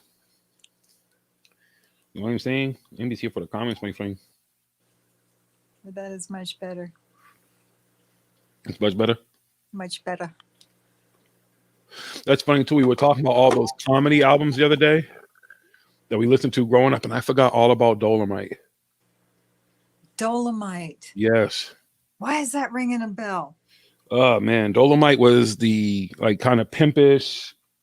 He kind of rhymed like a poet at the same time. He didn't really rap. It was like a poet in his own way, and had all these blaxploitation films where he would like have the worst karate ever and just be titties and fucking everywhere and shit like that.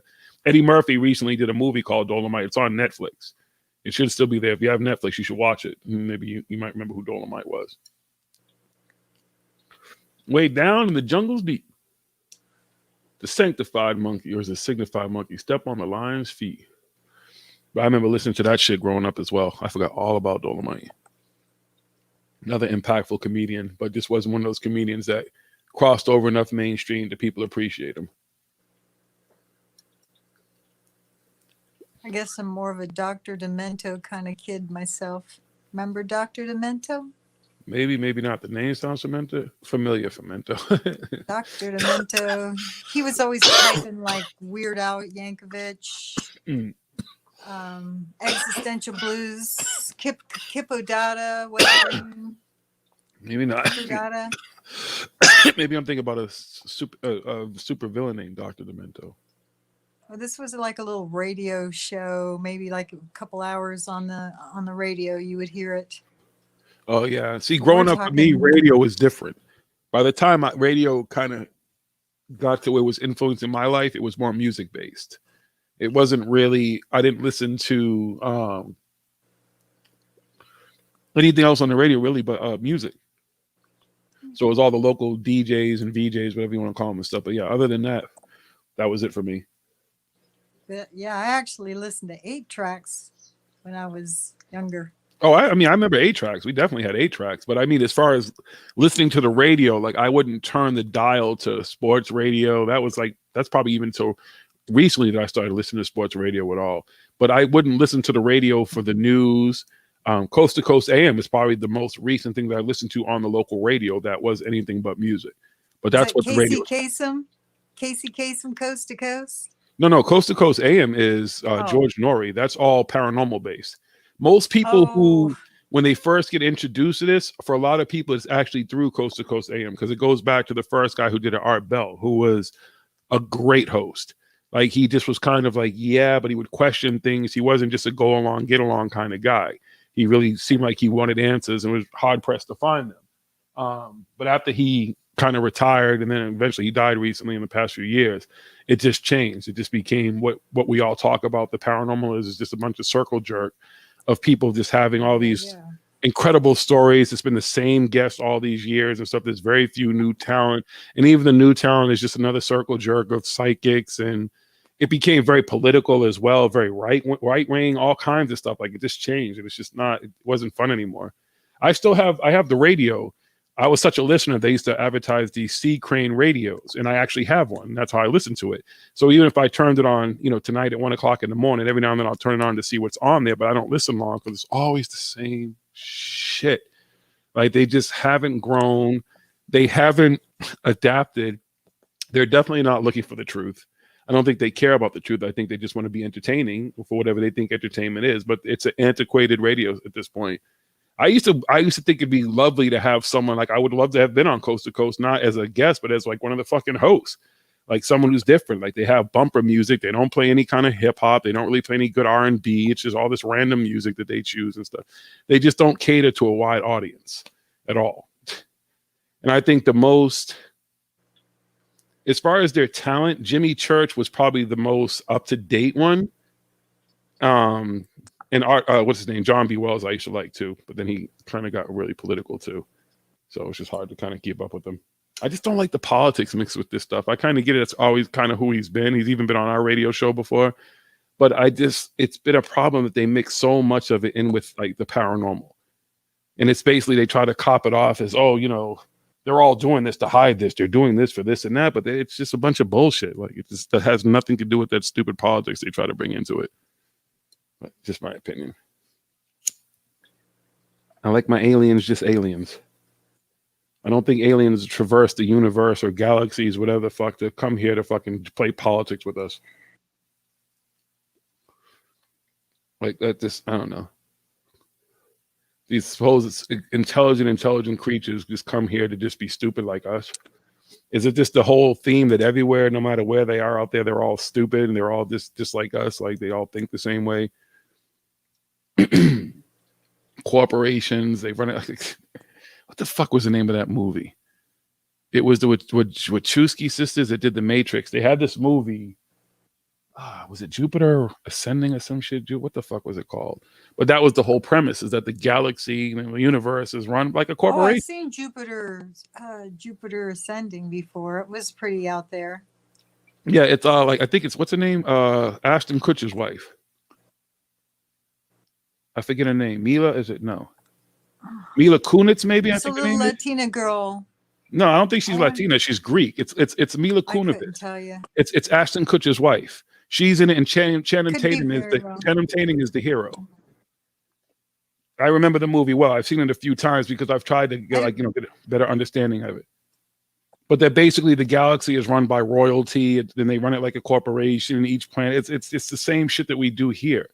It's just the idea that everything is like us, no matter what it is, or we're like everything else, I guess. And is the premise of that. Like that's how everything is run, so we do the same shit here. Maybe that's where all that secret money goes to. I said God may have a secret bank account, right? We don't know about, and just be an elaborate spender. Maybe if you're not just spending money on Earth, if you're spending it everywhere, ooh. I don't know. I think maybe a superior race would look down at Earth much like we would look into a fish tank. You know, if they looked at us, they'd say, or maybe as a bee colony or something to that nature, because or a herd of buffalo or something, because you know, if they're really that superior than us, I don't think, you know, that they're interested in watching us kill ourselves, maybe. Who's to say they give a fuck about us at all? Yeah. I don't know. Who's to say they've come this way? Maybe they went the opposite way. Any fuck.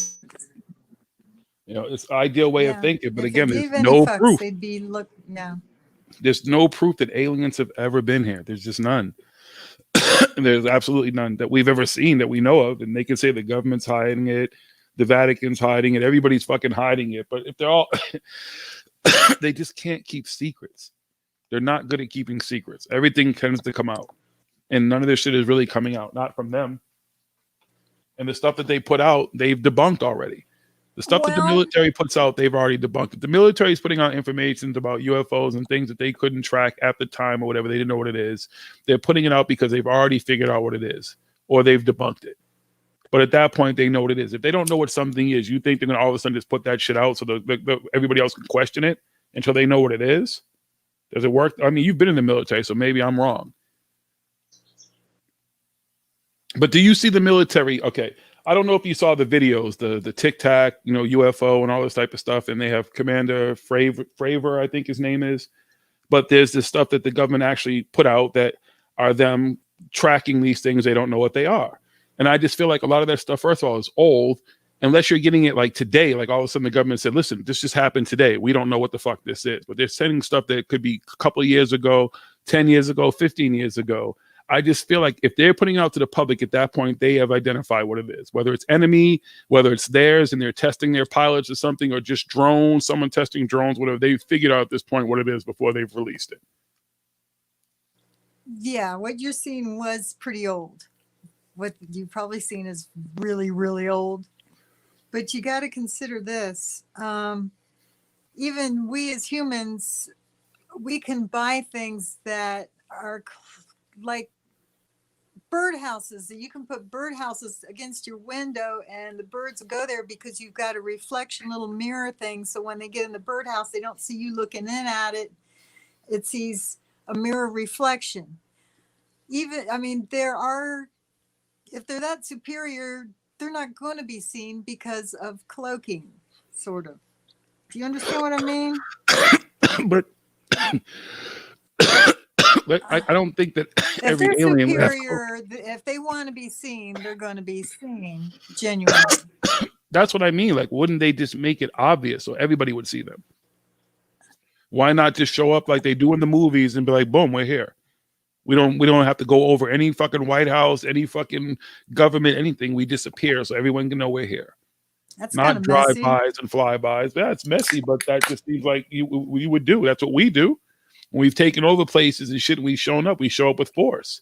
We show up with the idea that we may have to fucking take this shit or whatever, defend yourself, but you show up with force. And I mean, is that really something to be proud of? Not at all.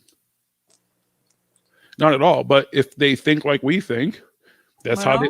Well, they may not even be thinking that way. Their show of force to us might just be some big ass ship showing up that have shields or some shit on it, and actually inside of it they might just be cool as fuck. They may not have that intentions. We just may think they do because we're scared. Because something bigger, maybe more powerful, definitely smarter than us in a sense, is showing up. What do we do with it? What's going to happen? Would you bully a goldfish? People do. Tapping on the glass of a fish tank is annoying to them, but people do it. Little kids do, but adults do that shit you're too. not going to go out of your way to bully a goldfish. You know what I mean? You're going to look at it and go on. You're going to put a little castle in its tank, maybe. But there's still people who do. There's still people who do, but those are people. Mm-hmm. There's a difference. Who knows what they are, but we're people. I think we just all think of it as what we would do. And considering the people that we are people that would bully a goldfish, would you want to mess with them anyway? Would you want to mess with people who want to bully a goldfish? Nope. Exactly. Unless they want to come and tell us to stop bullying the goldfish. It's just a bunch of messy bullshit. I'd rather sit down and enjoy myself than mess with that bull crap with someone who's bullying a goldfish. That's all just tedious bullshit, No, I want to sit down and relax and enjoy myself. I hear you. I'm more with that, right? I don't know. So, maybe with that kind of mentality, they don't want to mess with earthlings because we're out there bullying goldfish.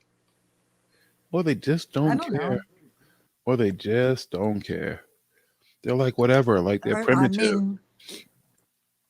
Our air might be polluted to them, whatever. Train wreck, it's sort of like watching a train wreck. You don't want to be in the middle of the tracks, but you sort of can't look away either. Well, it's like when you see a car accident, anything that takes people's attention. The looky-loos. Yeah. Maybe they may want to come and just see what we're doing. I don't know. I just don't see any evidence that they've actually done it. Yeah, even the military stuff. Like it's not like it's some big huge thing. Supposed to see. Well, maybe.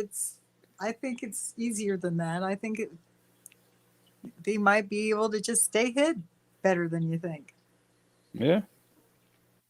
Yeah. Well, all I know is I don't know if we'll ever know, but I know that we don't know. I think we speculate a lot. Based on old things, based on stuff we can explain, and things we don't want to explain. There's a whole lot of stuff that's attached to it. It's not simple. It's a whole lot of human shit, especially when it comes to aliens, because we think of like, what would we do if we went to another planet? Say we go to Mars and there's some fucking primitive life form we didn't know that was there, and we find it. What would they do with it? Probably colonize it. Probably make it do all the building for us and shit. They wouldn't even bring it back to Earth. They wouldn't even want Earthlings to know they exist. They'd be their slaves. They'd have them building the new civilization there, because that's the whole thing about Mars too. Like, who's going to build all this shit? Like, if they're talking about terraforming Mars and building it, you're talking about being like microscopic and microbe and stuff like that, organisms. No. Maybe insects at best. You know what I mean? But what if there's some hidden primitive life form there? In It'd caves. have They to live in underground be. caves. I don't know. It'd have to be. Yeah, underground something or other. Maybe. I saw John You Carter. know, I don't really study. I don't study each. Well, I guess we'll find out eventually, won't we? Supposedly guess. relatively soon, too, because they're sending all this shit to Mars. They got a helicopter on Mars now. A helicopter. Well, you know, they say if, you know, we didn't breathe oxygen, and if we did breathe something else, we probably would live long because, you know, oxygen oxidizes, and oxidizing is another name for rust. Well, But what else can we breathe out oxygen, there? so I don't know. Well, if you were a different life form, you probably wouldn't need to breathe oxygen if you were not from Earth. So maybe they live thousands of years because they don't need to oxidize themselves. I don't know. If you're into chemistry, any.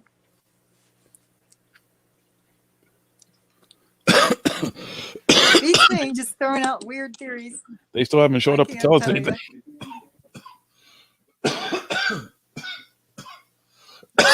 Excuse me.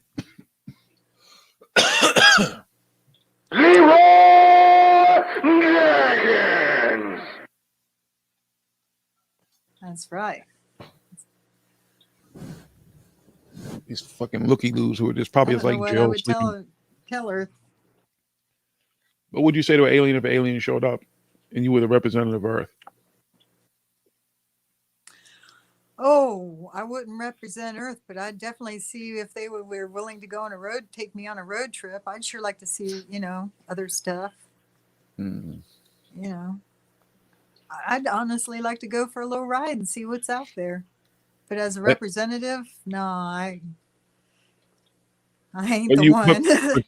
You may not want to be, but you may be. You'd be the first person they encountered. They landed on your lawn. Then what? Well, I would just ask them, don't judge all human beings by me. yeah, there you go. That's a good way of putting it. Don't Now, if judge you want to pick up some other everybody. people and get a better perspective, I know some people we can pick up on the way. You know, we'll all get together and talk. Have a party in the sky. Yeah. In the sky, on the I ground, don't think I'd have to worry about that. in the crib, whatever. They want to come sit down. I told the aliens they want to come sit down and smoke a blunt with me. I'm here. You know what I'm saying? We can talk. Bigfoot, too. I've tried to get Bigfoot to come smoke blunts with me out in the woods. Hasn't happened yet. One day, Bigfoot's going to show up and be like, cool, let me hit that. That would be, yeah, that would be a story to tell, wouldn't it? No one would believe you, though. Wouldn't even matter. Pick me up and we smoke some. Like I said, no matter what it is, if it was aliens or ghosts, Bigfoot, if nobody else believed, I wouldn't care. But if you ever hear me just say, listen, I just totally believe in Bigfoot now, then that's it. For me, I've had my encounter. If nobody else believes, that's on them. Even if Bigfoot came and we smoked a blunt and Bigfoot said, like, you know, you can't never tell nobody about me, right? I'm like, all right, cool. But people just know I was a believer for whatever reason. I believe in ghosts that I'm a believer in. I just don't know how to show it to other people. You know, I believe in Bigfoot. Bigfoot may not exist anymore, but Bigfoot probably did exist at some point and be gone. Nessie could have been real at some point. All of it could have been real. Who knows? Stories have been told from generations, but stories get twisted too. People love to change things and add a little spice to it. Make the story a little better, you know? No, it wasn't with two guys. It was 14. Yeah, I fought all 14 of them, man. You know what I'm saying? It was karate. It was all internally bleeding. Yeah. You know what I mean? Use that secret move that nobody knows about. Yeah, it's the ass eye move. I got that secret karate move. Huh? It's the ass eye move. And he popped the eyes out.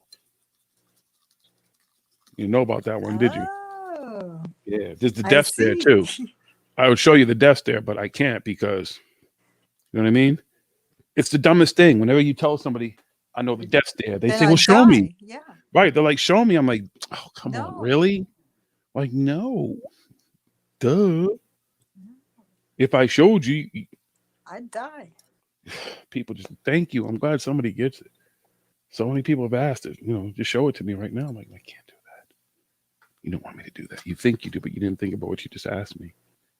You didn't think about the repercussions of those actions. Just saying.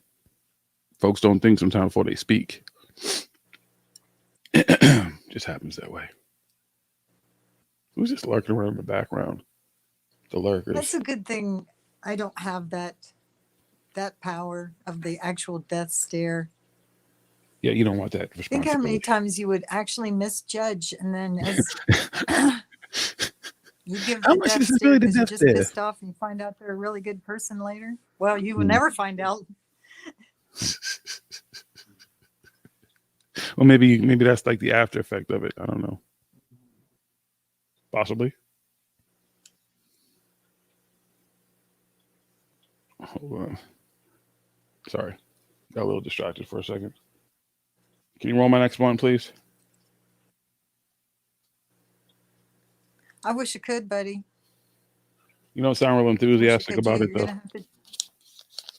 You don't sound real enthusiastic about it. The great thing about it is the way I actually roll blunts, it'd be easy for you to learn because I use a roller. I don't do it freehand. Oh, that'd be fun. I like gadgets. Yeah, see? It's a roller. Some people, because they don't see me do it, they think I'm rolling freehand. I'm not. I can't do that.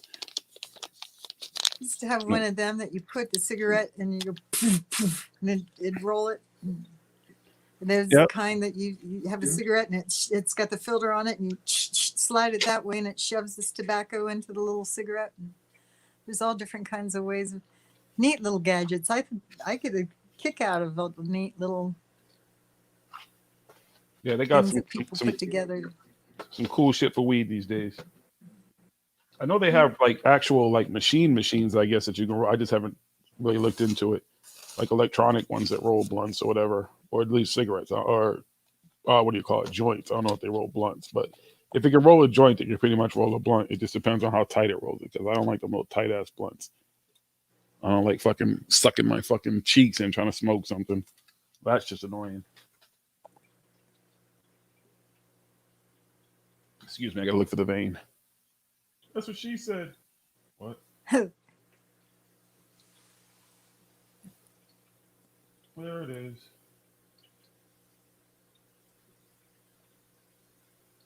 Must have put everybody to sleep tonight. It's you and me, kid. I should see if I can get my friend in here who is I have actually a couple of friends who are in the Navy. But I think if I got Bay in here right now, you two would just tell stories all night. I'd love to hear some. I think my connection sucks anyway. I can hear you. I don't know if you can hear me. Can you hear me? I can hear you, sir. Okay. Don't call me, sir. I've worked for a living. Yeah, I've been told that a million times, but I still say it affectionately and with respect. I don't mean it in a very bad way or at all. I'm just fucking with you. What rank did you leave with, if I may ask, if that matters? Just a simple little petty officer, 3rd class. Nothing big. Just barely over enlisted. Okay. And he's gone. He took a leap he fell into the hole. Apparently the ghost came in. I was talking about ghosts. The ghost decided to unfucking screw my whole mic setup. Hold on a second. The microphone fell in the hole. Everything's been falling in the hole. Genocide fell in the hole. I fell in the hole. I've watched people fall in the hole. Now finally the microphone has fallen in the hole.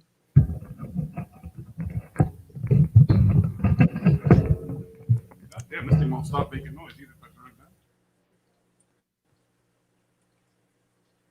And I call it paranormal. Oh, things are I think he's got a little wire loose back there and he just don't know it.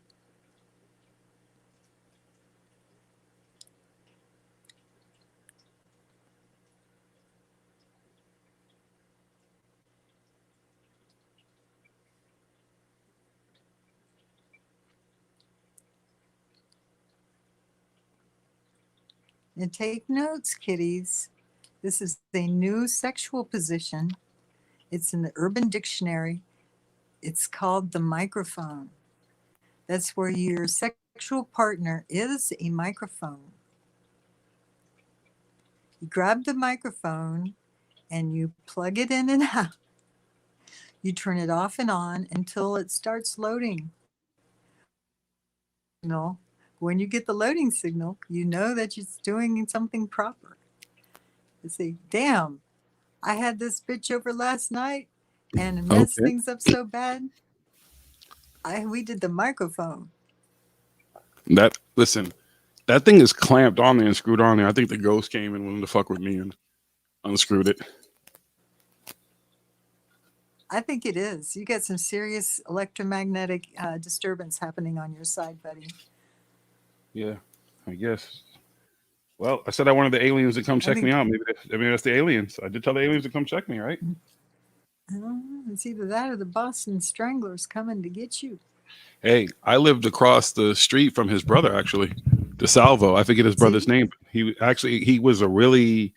didn't talk to too many people. He didn't like too many people. He liked me. He was a cool guy, actually, but it was just his brother. It wasn't like he did anything. Yeah, I hope he liked you in the right way instead of liked you for wear your skin.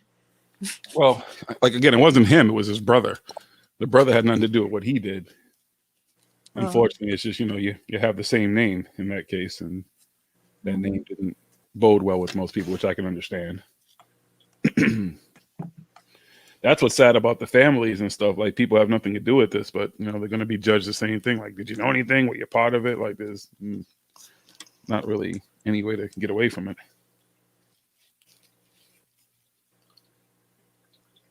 Because that's funny. Like, I would have never known he was the Boston Strangler's brother until other people told me. Like, introducing himself, meeting him as a neighbor at first, and then people like, just be careful. That's the Boston Strangler's brother. I was like, oh, okay. Seems harmless enough. He just seems like somebody just doesn't want to be fucked with. He probably doesn't want to be asked questions anymore. Because people are always writing documentaries and writing books and stuff on serial killers. It's incredible to me on TV how fascinated people are with shit like that. Like, they're so fascinated with serial killers and everything. It's like they can't get enough of it. And I'm like, listen, if you've heard these stories once, they're not necessarily telling you anything different. They just keep retelling these same fucking stories, and they don't get any better. They're not going to. They're not going to get any more comfort from them. You're just going to keep revisiting these sick fucking people. And someone's making money off of all that shit. Because everywhere you look on TV, it's all about crime, true crime, and serial killers, and blah, blah, blah. Like, yeah, I get it. I remember all of it. Maybe they think if they pay attention enough, they'll find a hack to get away in case they cross paths. They say, oh, well, this is his Achilles heel. This is his weakness. I've studied him long enough to know his weakness. And this way I can live past. I don't know. I feel like it's glorified. I feel like it's glorified. I feel like they glorify it. Like, oh, yeah, this is. But I also feel like you can trigger people and it kind of makes other people. How many people think they can solve a crime just based on watching, cop shows on TV and how to get away with murder and the first 48 and stuff like that? How many people sit on the couch like, oh, I've solved a crime because, I've watched the first 48, 100 episodes. Okay. Good luck, I guess. If everybody could solve crimes, everybody would be detectives. There are cops who will never be a detective because they just take the detective test and they don't pass. So everybody can't be a fucking detective. Just saying. Sorry. So on the side, did you look at the cover photo? Do you know what that is in the cover photo with me? I meant to ask you that earlier. Hey, Spudwife. I think you're still here. I don't know how long ago the fucking chat went on. I barely see this damn chat. What are you doing? Why don't you just come in here? You fucking lurkers in the chat, like KB Obvious. Like, I hate watching, the whole thing is better to talk and not have to look at the damn chat. Better smoke my blunts comfortably. And you people try to make me look at the damn chat. You're selfish. Just saying. It's good for your brain, like the video games were. No. My brain is in a better place since then. Hold on. Can't forget Brain Day. Brain Day. I do not know who that is in the cover. You don't know who that is? But it kind of looks like Kevin Hart, but I know it's not Kevin No, Hart. it's definitely not Kevin Hart. That's who? Who? Mike Jones. Oh, okay. That's Mike. Who? Who? That's why my first comment and thing was like, who? I was trying to see who even realized. I don't know who else. If I didn't even ask, I should ask Keats. Wasn't he around earlier? I think he was. He was just in the chat. Where's the puppies? I think that was last night. No, Keats was in the chat earlier, I believe. I got one puppy right here. Oh, I missed. My Honda Bears. Xerxes, come here. Get him. Get him. Get him.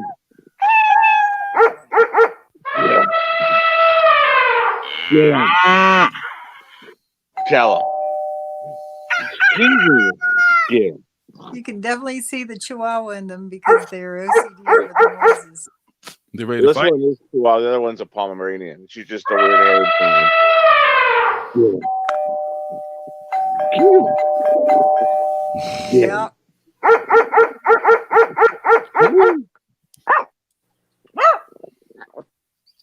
Tell him. Get him. Get him. Good boy. Get him. Get him. Get him. Get him. Tell him. Get him. Don't worry, Xerxes. If you ever meet me, you will love me. I promise you that. I can absolutely tell you that right now. I'm not as annoying in person, Xerxes. I give great. You got checking out the house down. Like, okay, who's here? You back?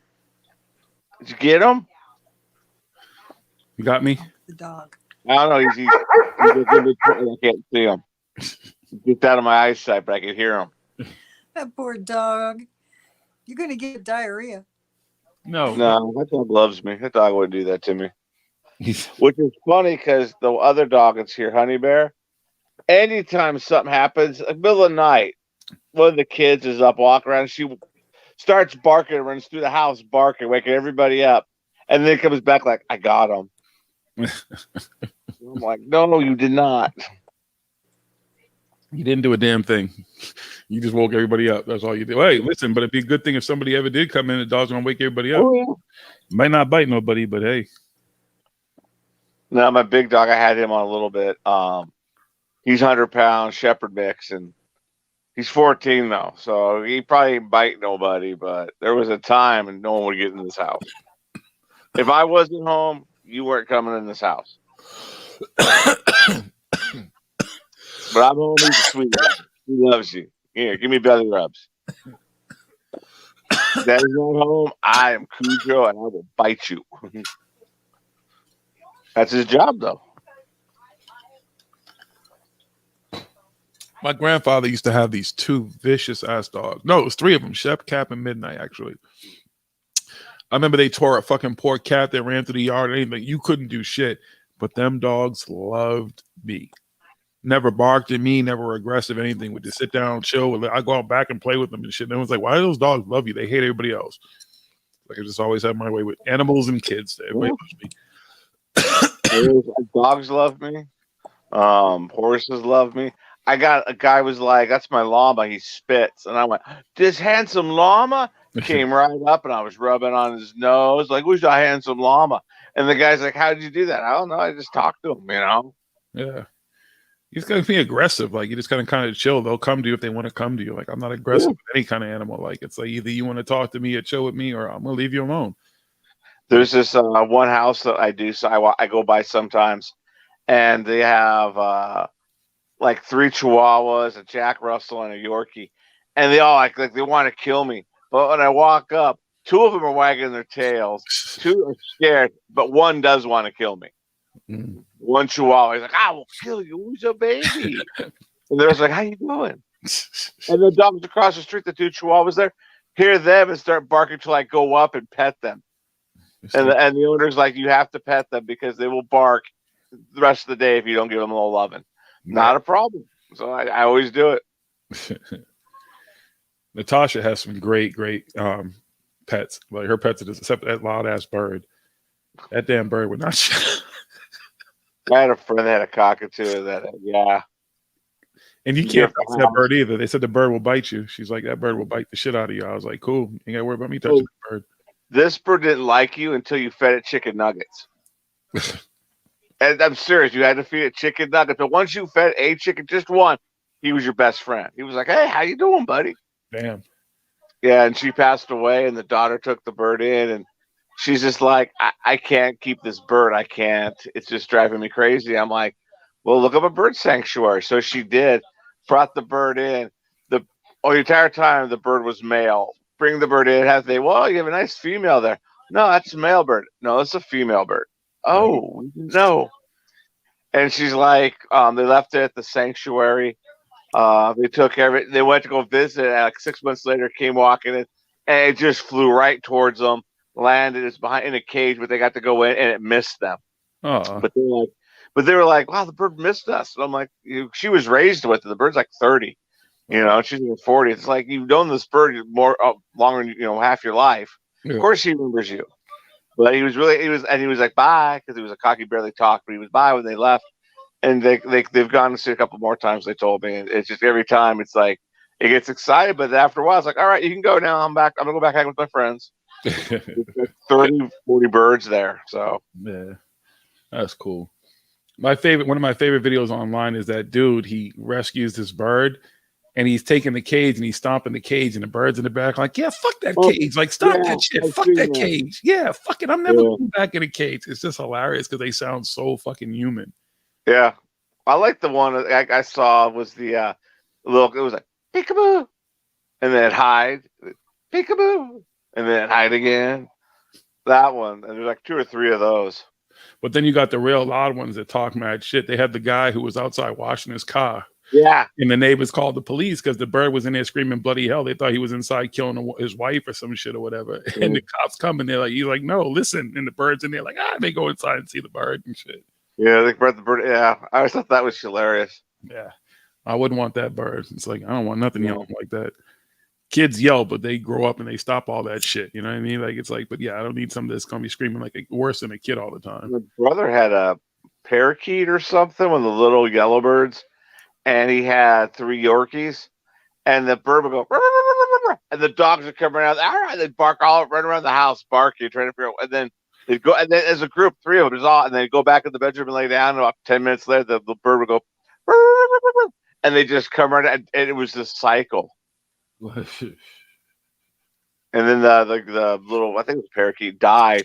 And he's like, man, I hated that bird, but man, I miss it now. Now you miss that fucking disruption. Yeah. My ex, her brother, when her grandmother would beat her brother's ass, the bird would say in Spanish, like, kick his ass, kick his ass. Like, just sitting there rooting her on as she's beating the poor boy. Like, what the fuck? Sadistic ass motherfucking bird. That's funny. That's my kind of bird.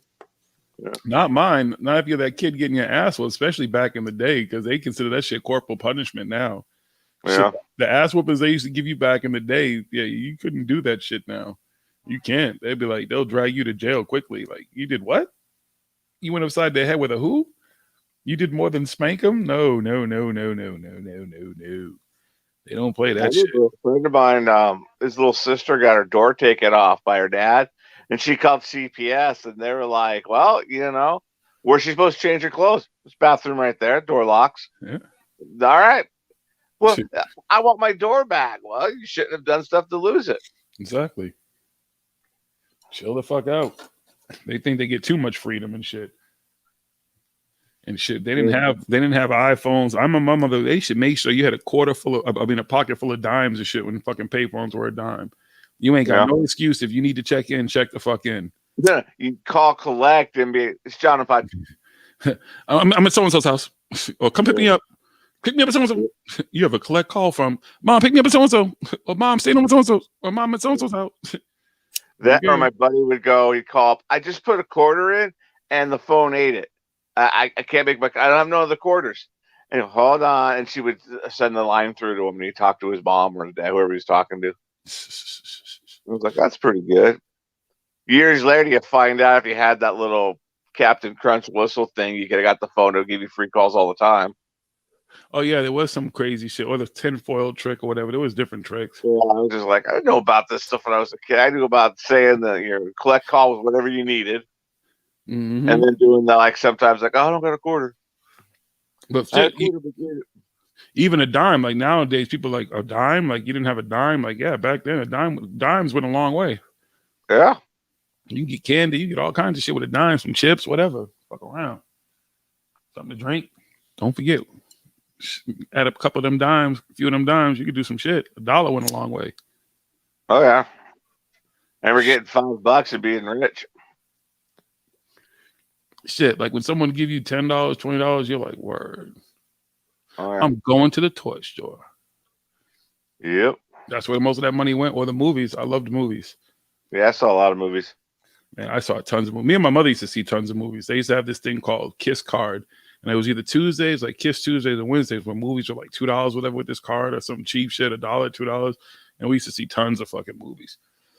Because the movie cinema was a few blocks away from my house. We had a bunch around here, but we were always going, like in the 80s, we were always going to the movies. Yeah. And then in the 90s, with the theater it was never too far. And but we went and saw everything. Anything that came out we wanted to see. You had to. When I got off meth, one of the things I used to do was go to the movies by myself. I'd go to the last showing, the 10:45 showing, be like nobody in the theater, watch a movie, go home, be high as fuck, just smoking weed at the time. Dude, I would come back from like working like a few days, whatever, or miss movies just because I was working so much, and I would go to a movie sometimes and go watch 3 movies in a row. I'd pay for. I've never snuck into movies or whatever. I would pay for them, but I would just go watch 3 different movies. I would do it by myself sometimes. We used to do like movie at end, and we'd get out with the crowd, and we'd go to the bathroom, and we'd walk back in and go see another movie. No, I never. We used to do that every now and then. I worked in the movie cinema. Well, I also had friends that worked at the cinemas that'd be like, "Just come down." Yeah. And said, "Walk." Is James working? Yeah, he's working. James, that guy. Yeah, let him in. He was a general manager for like Regal, and he would like, hey, come in Thursday at like midnight. We'll watch the new, Underworld movie. Okay, we'll go down there and watch it. Yeah, he was great. I worked in a movie cinema when I was younger. I don't remember how fucking old I was. Did I even have a car at that point? Probably not. So I was like, whoa. That's what my son wanted to do for a while. He was always like, I want to work in a movie cinema. Well, and then we were going to see a movie, and it was all the kids and my wife, so it was like 5 of us. And I'm behind an asshole, and the guy did something wrong, and he's berating this poor kid like on his first day. It's like, I can't believe how stupid you are. I just asked for like, Raisinets, but you brought me like, you didn't bring me Raisinets, and just going off. And the guy walks away, and the kid's like, you can see the tears building in his eyes. He's about to book. I said, take a deep breath. Take a minute, man. Don't worry about it. Shut your eyes. Take a breath. Deep in, out, relax. Some people are just assholes. And the guy's like, what'd you call me? Called you an asshole. What about it? And he walked away. And I go, see, they're assholes. They're taking out their frustrations with you. Skin out. All right, are you good? Do you need a minute? He's like, no, I'm good. And we do our order. Everything came out perfectly. I go to pay. The manager comes by and does this thing where we're comping all your food. And I'm like, well, thank you. And then when I was leaving, she goes, can I talk to you? Because everyone's going to the bathroom. I'm like, yeah. She goes, thank you. It's like, he hasn't been here that long. And I thought he was about to leave. I go, well, he never had to deal with an asshole. But you handled it so perfectly. I go, I've been in those situations. Right. You need someone sometimes, just a guy, take a breath. I'm good. I got all the time in the world. Just make sure you're okay. But I got free stuff, which I didn't do it for, but I thought that was kind of cool. Yeah. I've had to quit jobs because of motherfuckers who think they're going to talk to you any old kind of way. I don't even know what movie I went to see, too. I was thinking about that. I've always said to people who like bosses. Yeah, I've been a bartender and a waiter and stuff. No, never in the clubs, really. It was more corporate shit. Like they just, jobs like that, they would like Chrysler when I worked for Chrysler. And I just tell motherfuckers, like, listen, like if you would not talk to me like this outside the building, you're not going to talk to me like that in here. There's just no position. There's not enough money that they'll ever can pay you to allow you to talk to me like that. Like, I'm just not, no, I'm good. Take your fucking job and shove it up your ass. I'm good with that shit. I don't like that shit. Your little position doesn't mean anything. Like you're still a middleman to somebody else. Oh, I did taxi. I loved it because people would talk down to me all the time. I'm telling you, Jonah said I got beef with taxis. Yeah, when I drove taxi, I'd get the. Yeah. Taxi drivers were assholes to people like me, man. They really were. I could leave a club at 3 o'clock. I wasn't because, you know, to me, $5 is $5. I didn't care if you're white, black, purple. I didn't care. You had $5. You wanted to go $5 away. I'm picking you up. But dude, your $5 is going to be your $5 ride plus probably a $5 tip or something, or a $10 tip, depending on how good I did that night. Because I would make good tips as well, and people didn't get that shit. I could be dressed in a tuxedo. You could just tell I wasn't some fucking idiot. By the time I'm leaving the club, by the time I'm getting out, you've already dropped all the fucking drunks and idiots off. We're the people who've worked these establishments. Why are you looking at me like you think I'm going to take you to the hood and rob you? Yeah, bartenders, but not the big black dude is the person they didn't want to pick up. Big black dude. I pick people up, man. I pick up a bunch of drunk sailors. I wouldn't care. Where you going? All right, let's get there. I'm not throwing up in your shit. I'm not drunk. None of that. I just want to go home and go to bed, so I can get You ready know, for I the was next really day. lucky. I only had 2 guys throw up in my cabs, Mm. and they were both on meth, and like we're high as fuck, and just like all of a sudden, oh shit, the guy threw up in his hands. What do I do? Well, I'm going to pull over, and you're going to walk out and dump it, and then give me a second. I'm going to grab some paper towels, and we'll try to take care of you. I hear you. Yeah. I threw up in a cab once, but that was like my 21st birthday, I think. I don't know. But then I hated when I would drive, too, because everybody always wanted to ride to work, especially employees. Can I get a ride? Can I get a ride home? I'd get home sometimes 5 o'clock, 6 o'clock in the fucking morning and shit. I had when I was bartending, I lost my car, broke down, and I couldn't afford to fix it, so I got rid of it. And I was doing the bus and taxis. I was all about getting a ride to work. I could always get a ride from work, but to work. And then one of the waitresses says, "I can give you a ride when you if at this time and this time, like 5 days, 3 days, she give me a ride." And I'd be like, "All right." And I've always tried to give her like, "Here's $5 for gas." No, don't worry about it. You're not that far out of my way. And I wasn't. I was like 3-4 blocks away. Yeah. But she always dropped me. You drop me off your house all. No, I'll drop you off. Don't worry about it. And on the way home, she always smoked me out too. She always smoke what? She always smoked me out. She always had good weed. Yeah. That's a good ride. And the reason she was so nice to me is I never hit on her, but she was a friend of mine's ex-wife, and I'm like, "You're my friend. You're Chuck's ex-wife. I'm not going to hit on you." You know, because they were talking about that one day. Like, why don't you ever hit on her? She's Chuck's ex-wife. So it's his ex-wife. Chuck's my friend. You just don't do that. You know. Plus, do you really even want to hit on anybody you work with? Like, that's just a whole nother. Not really, man. The bartenders and shit like that, the waitresses and everything, the cocktail waitresses and shit like, I'm good. Well, I hooked up. Plenty of women around. I did date one of the waitresses when I was a cook. I did one of the waitresses for off and on for like 3-4 years. Actually, I dated her while I became a bartender. I was her convenience. Whenever it was convenient for me, we were together. But when it wasn't convenient, we weren't. Or if I was like, some girl's interested in me, all of a sudden she's on me. But no one's interested in me.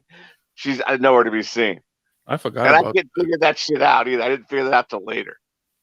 Yeah, I forgot about the bartender who worked at the club that I was doing security at, and then she lived across the street from me. I forgot about her. Never mind. I retract my earlier statement. I used to like, because you've had this happen, the girls that would go around and she would get with like the male cocktail waiter, then the other male cocktail waiter, and then she got with like the bartender, then the bouncer. And I remember she was flirting with me one day, and I'm like, "Nah, you're barking up the wrong tree, lady." She's like, "What do you mean? I've known who you've been with, and nah, if you'd started with me, maybe, but after those two, there's no way. I'm sorry." And we had this older bartender, Godfrey, and he got all mad at me because he was like, "Damn it, you fucked it up. If you had just done that, I would have been next." Like, and the dude was like 45, everybody else was 20, and I'm like, Godfrey, I don't think that's how it was going to work. She's probably going to go from me to the kitchen, but you know.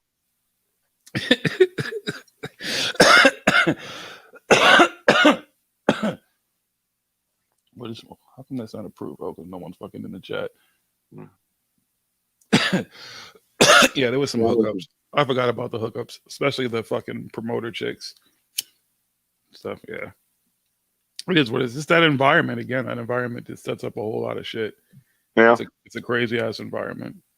Like I tell people, I was okay. I could party and did a little bit of drugs and stuff, but when I started bartending and started people just giving me meth, it fucked me up. Because I was fine. It just caught up with you. And I always blame this one girl. This little teeny girl. She looked like a vampire. She was a stripper, and she looked like a vampire. That was her whole thing. And she was the one that was just like one night, like, so how much do you want to do? And I'm like, what are you talking about? What do you want to like? Be up for a couple hours or all night? I'm like, all right, and just from that, all of a sudden, people, he's in. I started getting it, and started smoking that crap. Yeah, it started going downhill fast. I wasn't in any of the girls who were into drugs, coke, weed, none of that. Like I've even dated girls who I found out were doing coke, and I'm like, just don't do that shit around me. I could take or leave coke, but no, I got caught up.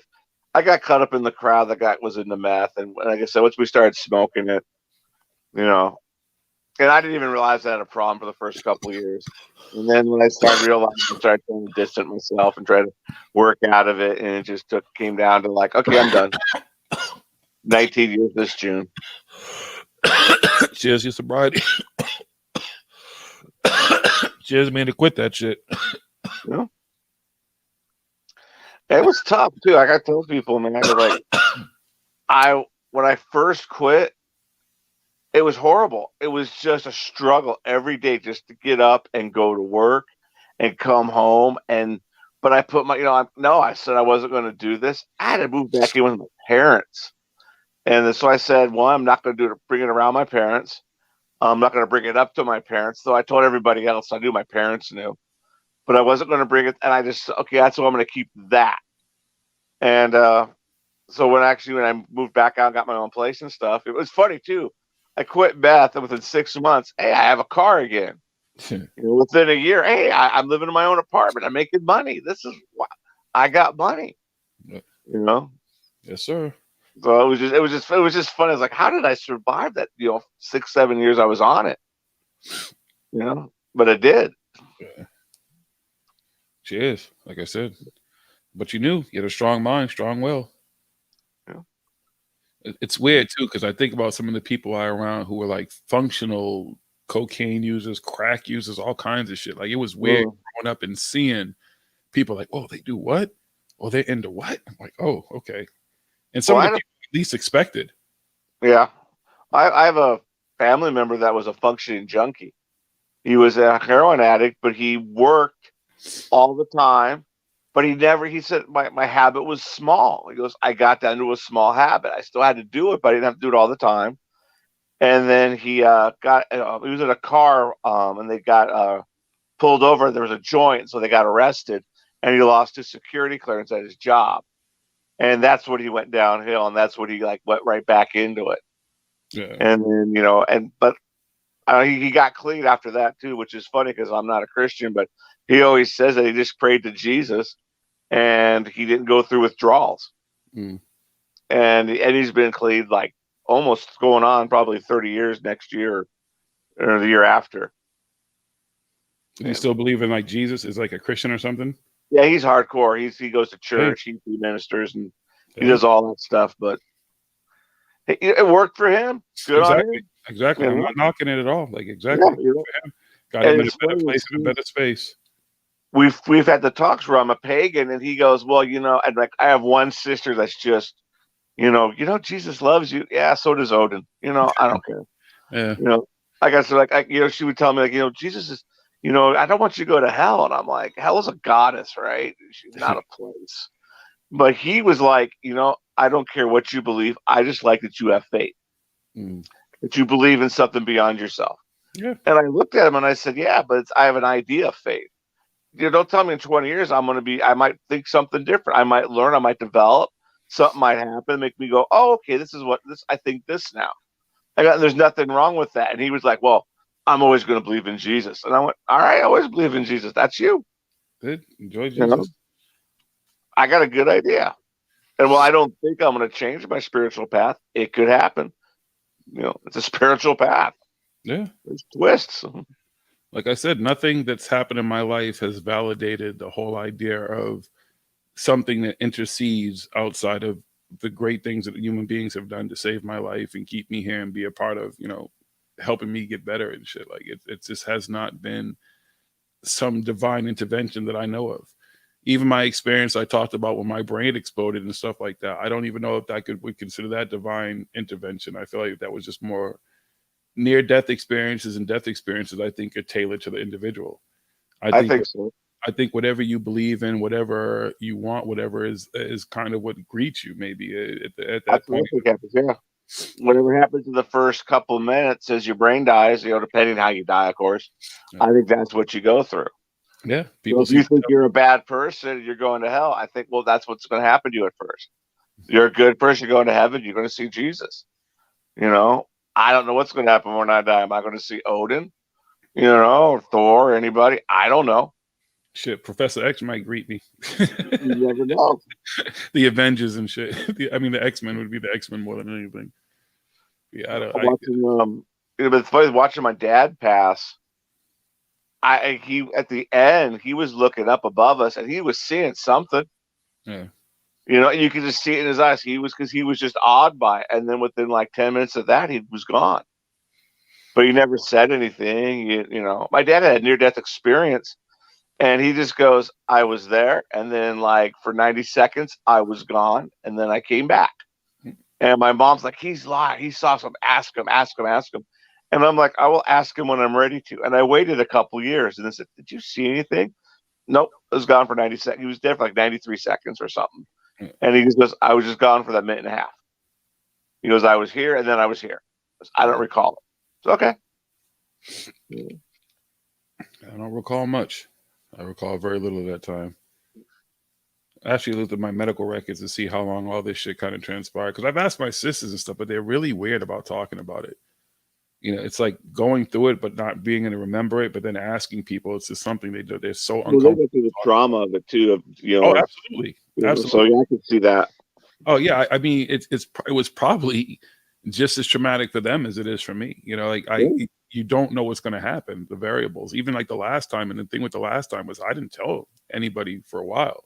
Like even my family, I just didn't want anybody trying to go through the same shit they've gone through a few other times with the stuff I've dealt with. It's like I know how hard it is on them as well, and it's worrisome. But it's like I can't control the shit, And it's like I try to get a better understanding of the things that happen and stuff, but they just don't like to talk about it, so I don't press them. I don't press them at all. I just remember what I remember, which is very little about all this shit. I remember more about after when I got shot than anything, because the brain surgery, after the aneurysm shit and everything, it was just a good period, a month and a half of just my brain just kind of trying to do whatever, and my head healing and shit. I still don't understand how, and kudos to my neurosurgeon, that my shit looks the way it does, because they wouldn't even let me look at myself for the first couple of weeks. And then when I finally saw myself, I just fuck. I'm going to look like the fucking elephant, man. My head looked ridiculous. But here I am. I had a friend that got in a car accident with an 18-wheeler, and we went and saw her the day or 2 days afterwards, and her head was twice its size because all the fluid. Yeah. But she was talking to us, but it was just like, oh my, and she's fine. Everything, all the swelling went down. She was fine. And she was pregnant, and the baby was fine. He's like 23 or 24 now. But it was just a weird, seeing her, her car got crunched, and she survived, and being pregnant, and that's it, and the baby's, but her head was just huge. I was like, what? Yeah. This shit does not look, it doesn't even look human. It doesn't look like, it's like, what the fuck? No, it didn't. But she was talking to us, but her eyes were swollen shut. Yeah. So I can't see, but I can hear who's here, it's us. Okay. We'll come back later. Yeah. No, I spent time in a quiet room. There was no sound, there was no light and stuff like that. I remember this girl who she's needed her, she'd be around, but she did security for me for years. And she would sit in that room with just a little fucking light and read to make sure nobody fucked with me, because I would they were like, just leave him alone. Just let him have silence and stuff until he can handle that shit. Because that shit was, I couldn't handle anything. I didn't even want the doctors talking to me. I didn't even want the couldn't doctors even talking to me. The doctors would kind of whisper like they were really, but they would have to ask me questions and stuff. I just didn't want to talk. I didn't want to do anything. Not at all. Yeah, I can't imagine that. That's beyond me. Shit, At even this the moment. last surgery, like I wanted to do stuff I just couldn't do. It's just weird. Like it was so long before. That's why I was gone for so long. Like I just could not do anything. I knew there's something more going on, but at the same time, you don't want to pry. Yeah. You just tell Smoke on Thursdays, well, tell Jiggy we're thinking of him. And he's like, I will. He watches the show. He might not be watching now, but he watches.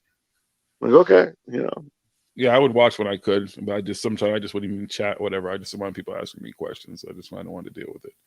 I remember hitting you up just the one time. You good? You said, I'm all right. Okay. I might. Yeah. Keep it simple. Yeah, you were altitude sickness. Okay. That's what I honestly thought it was. You could go back and ask me again back then. I'd have told you it was altitude sickness.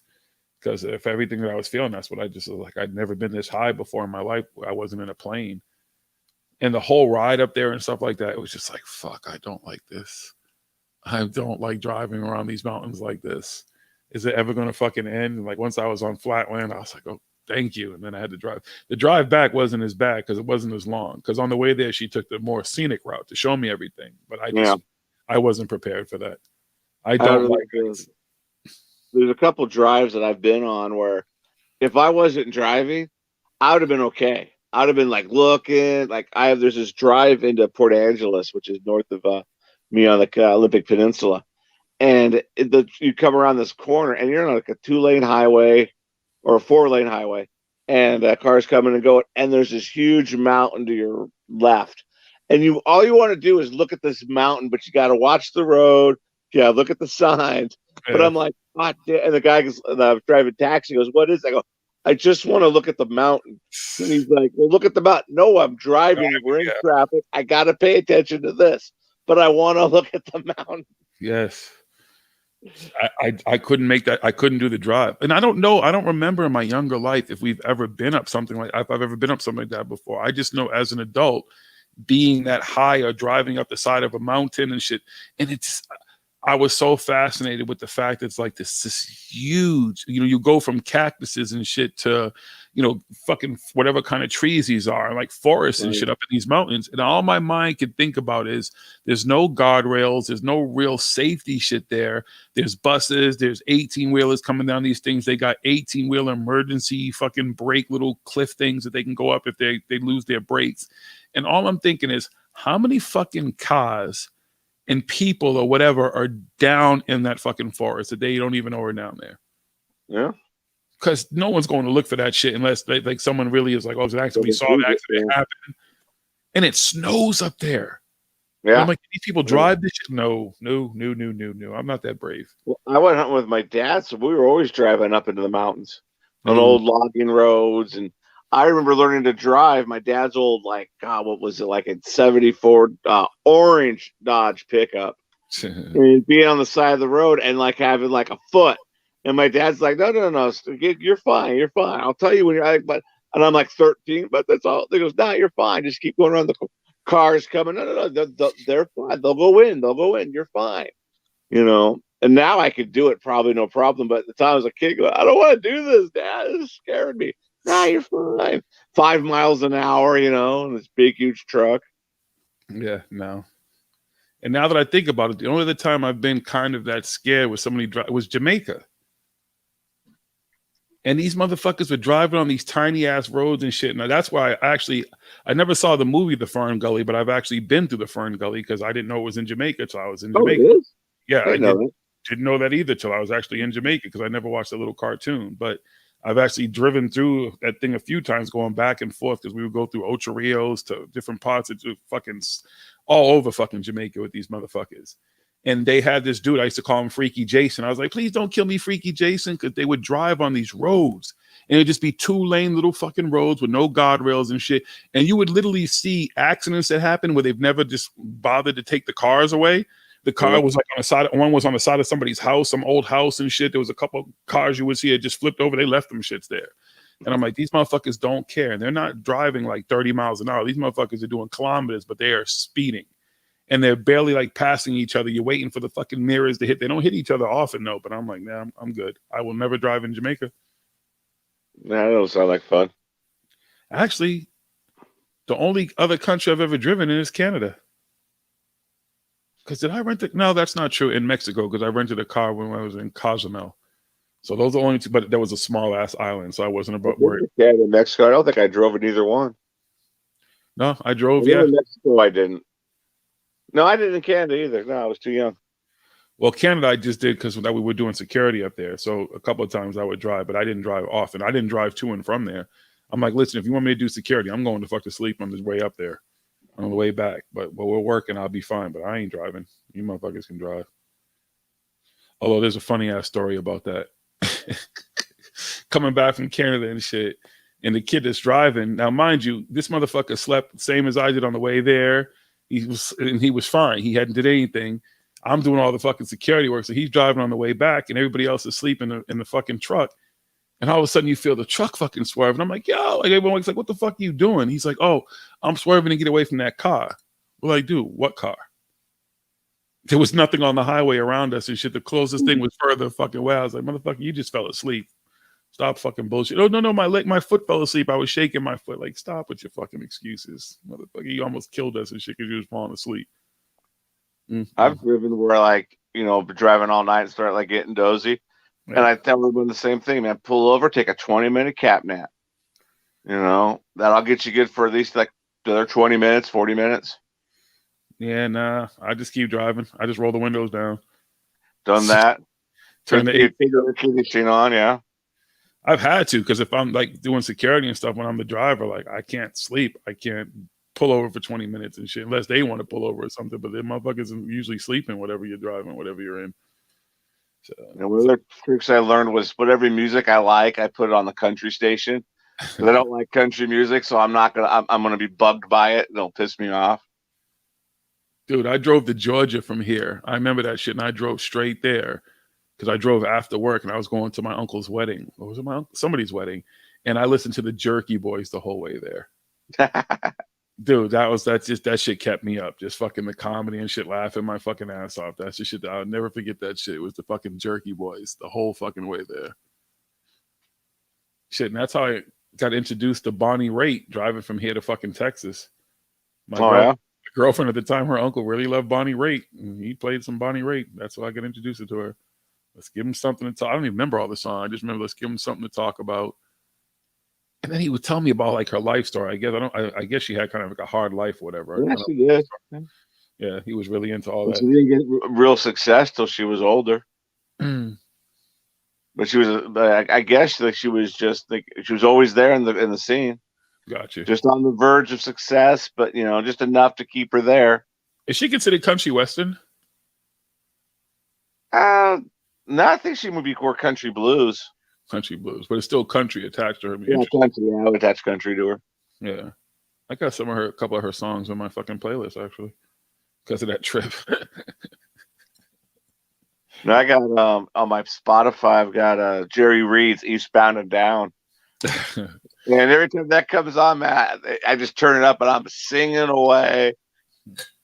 And my kids just look at me and I'm like, you just don't get it. It's a song from my childhood. Yeah. My dad legitimately ran moonshine when he was a teenager in North Carolina. And so he was just anything to do with car racing movies, Smokey and the Bandit, of course, Cannonball Run. But he was just about it. And so like I remember going to see Smokey the Bandit in the theater and then going to like a friend of his house to watch it on Betamax. Damn. Yeah. And my dad was just like, he just loved that movie. That was my stepfather. He used to watch Green Berets like every day. That was his movie every night. Like he would watch Green Berets. I mean, I know he was in the military and she was in Vietnam and everything, but that was his movie. Well, my dad was a big John Wayne guy. John Wayne. He loved John Wayne. He liked Killing Eastwood a little bit. We went and saw Pale Rider in the theater. That was my mom made us go because we weren't getting along. You guys need to go see a movie together. And he's like, what movie do you want to see? I really don't care, Dad. What do you want to see? Well, I like to see Pale Rider. Okay, that works for me. And then we went and I took him to see Silverado when it came out and The Unforgiven. Dude, I fucking took him to Tombstone too. Tombstone? Oh, yeah. I saw Tombstone. There's like about 3 movies I've seen back to back, on a Monday and a Tuesday. And I took him to see Tombstone. I'm like, you gotta see Tombstone, Dad. Come on. And he was just retired. He's like, I don't know. I don't know if I want to see it. He had such a good time. Well, all I know is that my father and I used to love war movies. And fuck my brain. Why am I so fucking high right now? Well, I can't remember the name of the fuck. Well, they remade it. Pearl Harbor was the remake of the fucking movie. Of why the fuck is Tora? No, the other one. Fuck. Midway. Oh, okay, I was gonna say that was just on my tip.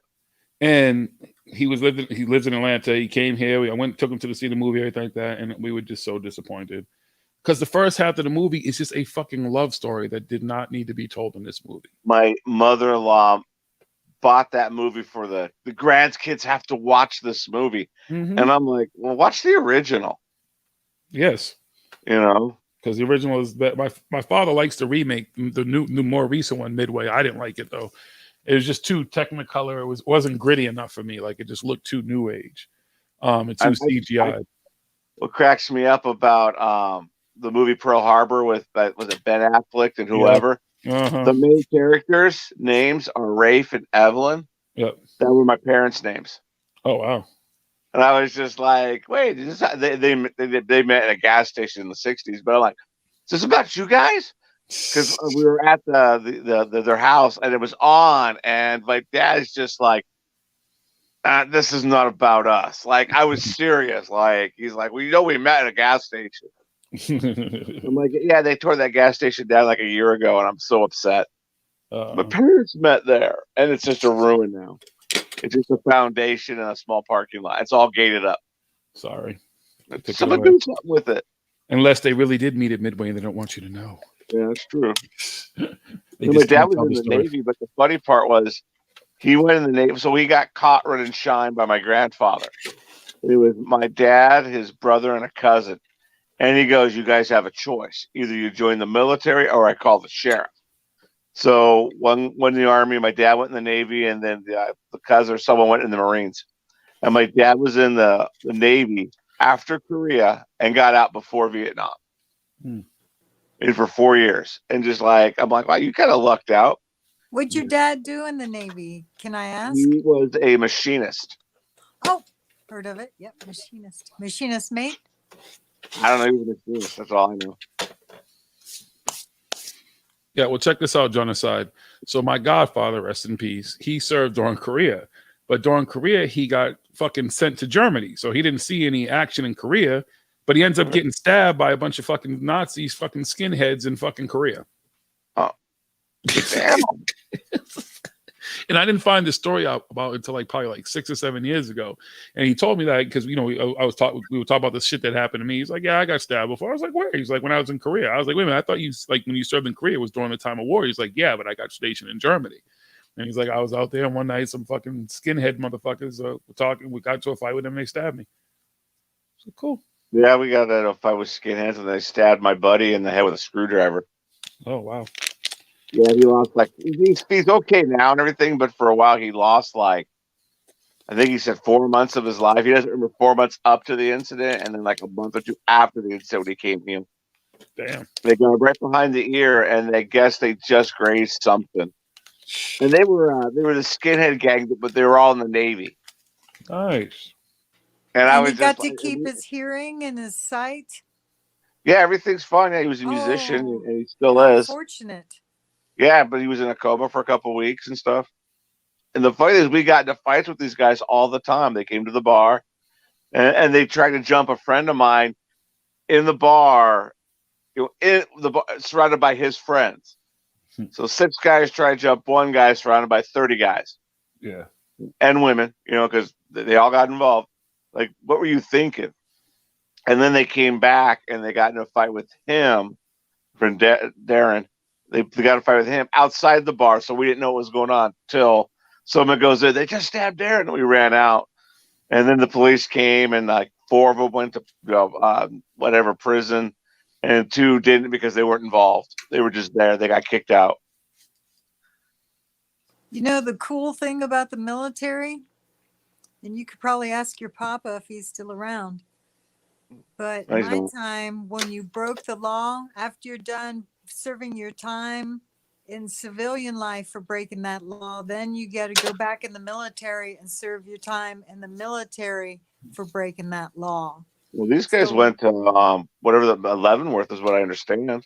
So you double dip when you're a bad boy or a bad girl. You double dip. You pay your dues with the civilian world, and then you go into the military and pay your dues in the military world.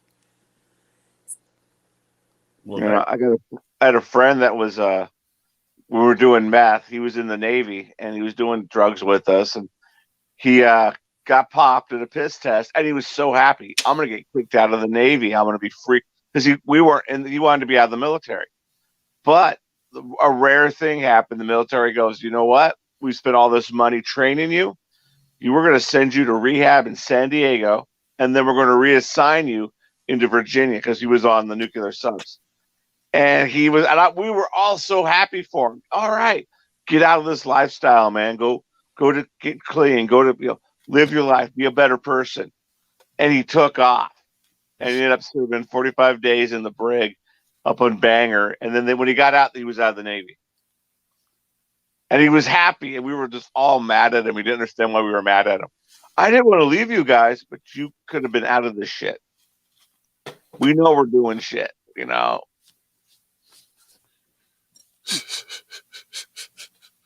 He lives in Reno now and is a professional gambler, professional poker player. What did I didn't mean to do that, definitely.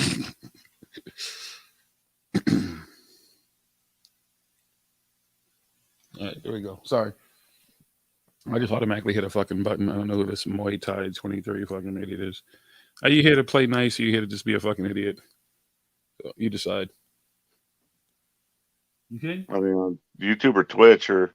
No, they're on YouTube, but the message is down there, but it should show up. As yeah, I see it. I don't know why you guys don't see it, but it's well maybe because I deleted it. Oh, okay. They asked if any ladies wanted to blow coke up their ass or some shit. I don't know, Sixes, did you need coke snorted out of your ass or anything? I didn't think to ask you. I'm sorry, maybe that was inappropriate. Maybe you were into that. No? Okay, cool. I'm going to take that as a no. Did we lose her? Is she still there? I see a camera. She's there. Maybe she's muted herself. Yeah, I see a camera moving around. Yeah. Something to go on. There. Can you see it, Joni? Can you see my picture? Yeah, I can see that. Yeah, ship's brig. Yeah. Wait, what is that? Oh, hello? There it is. It says, oops, I got to line it back up because I suck. It says ship's brig. It's the actual brass plating to the brig. Why? Because you served a lot of time there? Yeah, I'm so bad I stole the damn sign to the brig. Now they don't know where it's at. That's awesome. She took the whole fucking sign. Hey, thug life, baby, thug life. Do you have like your name, like your initials carved in some fucking brig in the brig there? No, but what I have actually done is paint our squadron sign on the first class mess. On the mess hall? No, it's not the mess hall. It's like in the barracks, you have a little place. It's like a little private bar, and you play cards and you drink there, and you don't have to leave the barracks. Gotcha. And down in Jacksonville, Florida, I painted our actual VP-56 Dragon on the wall, a big one, you know, huge, it's probably, I don't know, about 10 foot tall. Is it still there? I doubt it. The squadron's been decommissioned. Well, wait. You said the squad's been decommissioned, you said? Yeah, the squadron, I think, has been decommissioned. Gotcha. We still do, what do you call them things? Reunions. Yeah. Get together and remember the glory days. I haven't been to one yet. I'm looking forward to trying to get in one after the plague is over. Well, cheers to you being able to go to a reunion. I'm sure that'll be fun for you. I'm sure you got some good stories. I've heard some of your stories. They sound real fun to me. You definitely were no stick in the mud, my friend. Ha ha. That reminds me of a joke. Well, actually, a story. It has nothing to do with the military. Okay. But it's funny because I actually ran into the fella later on in the military. Mm-hmm. It was me and a friend of mine and this guy who, I don't know, he got a new Jeep. And we're up here in Ohio. And he says, let's go mudding. And I said, all right.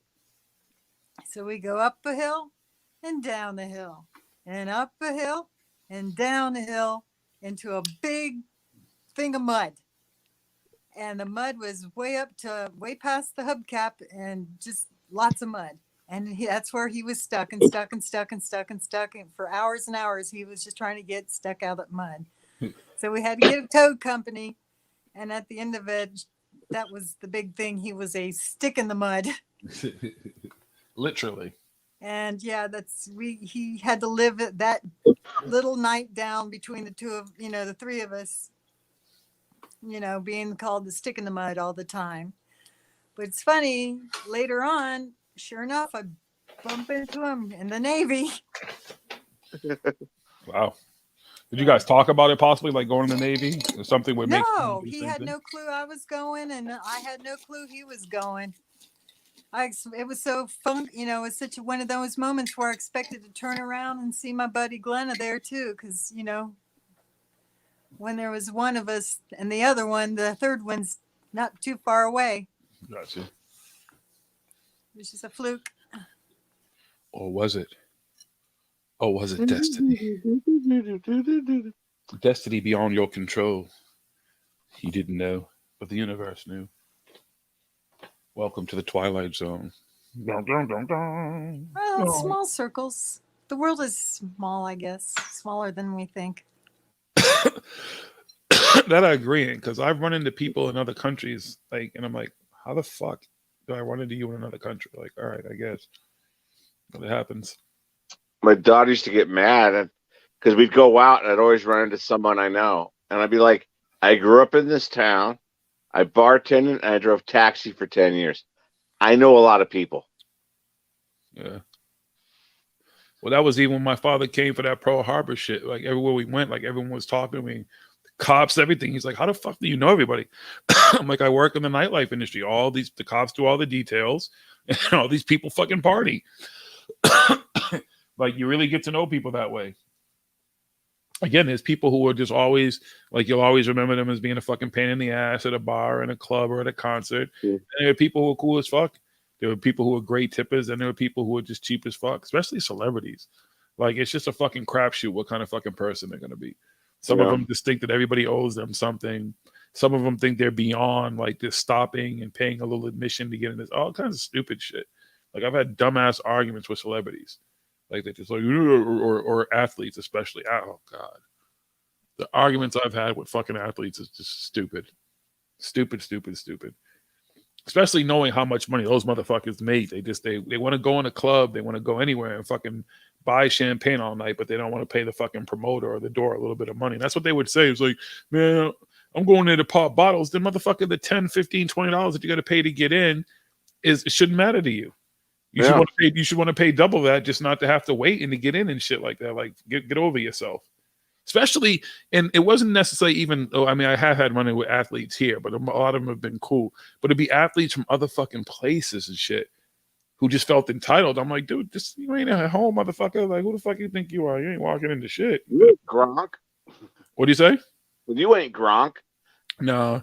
I mean, even all the Patriots, like certain when they won the second Super Bowl, they did a private party at this place I provided security at. So we were actually there with all of them. Tom Brady, everybody was fucking there.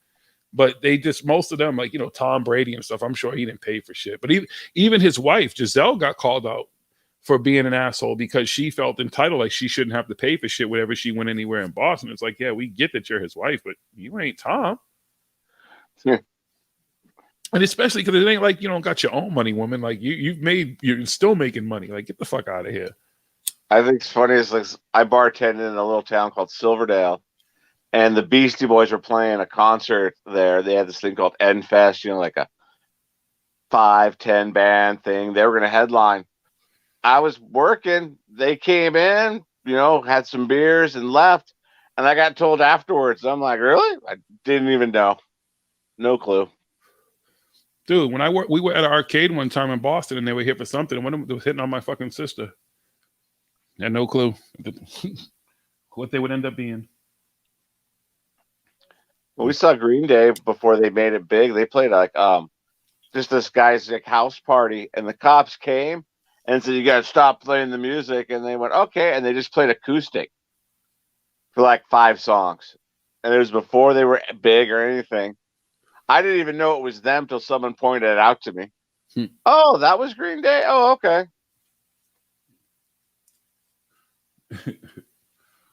Yeah, there's some celebrities I've met. I didn't have a fucking clue who they were.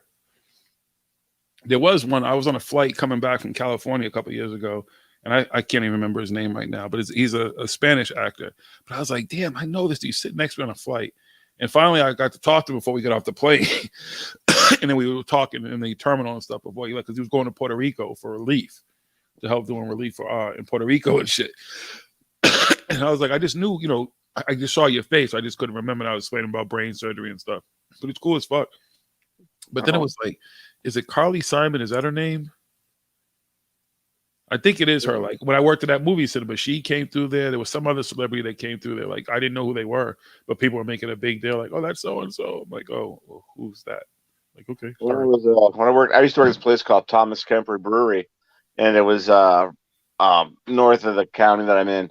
Real good beer. Got bought by Pyramid. It's gone now. But Bill Nye, the science guy, he came in there because he's from Seattle, and he used to be on this comedy show called Almost Live.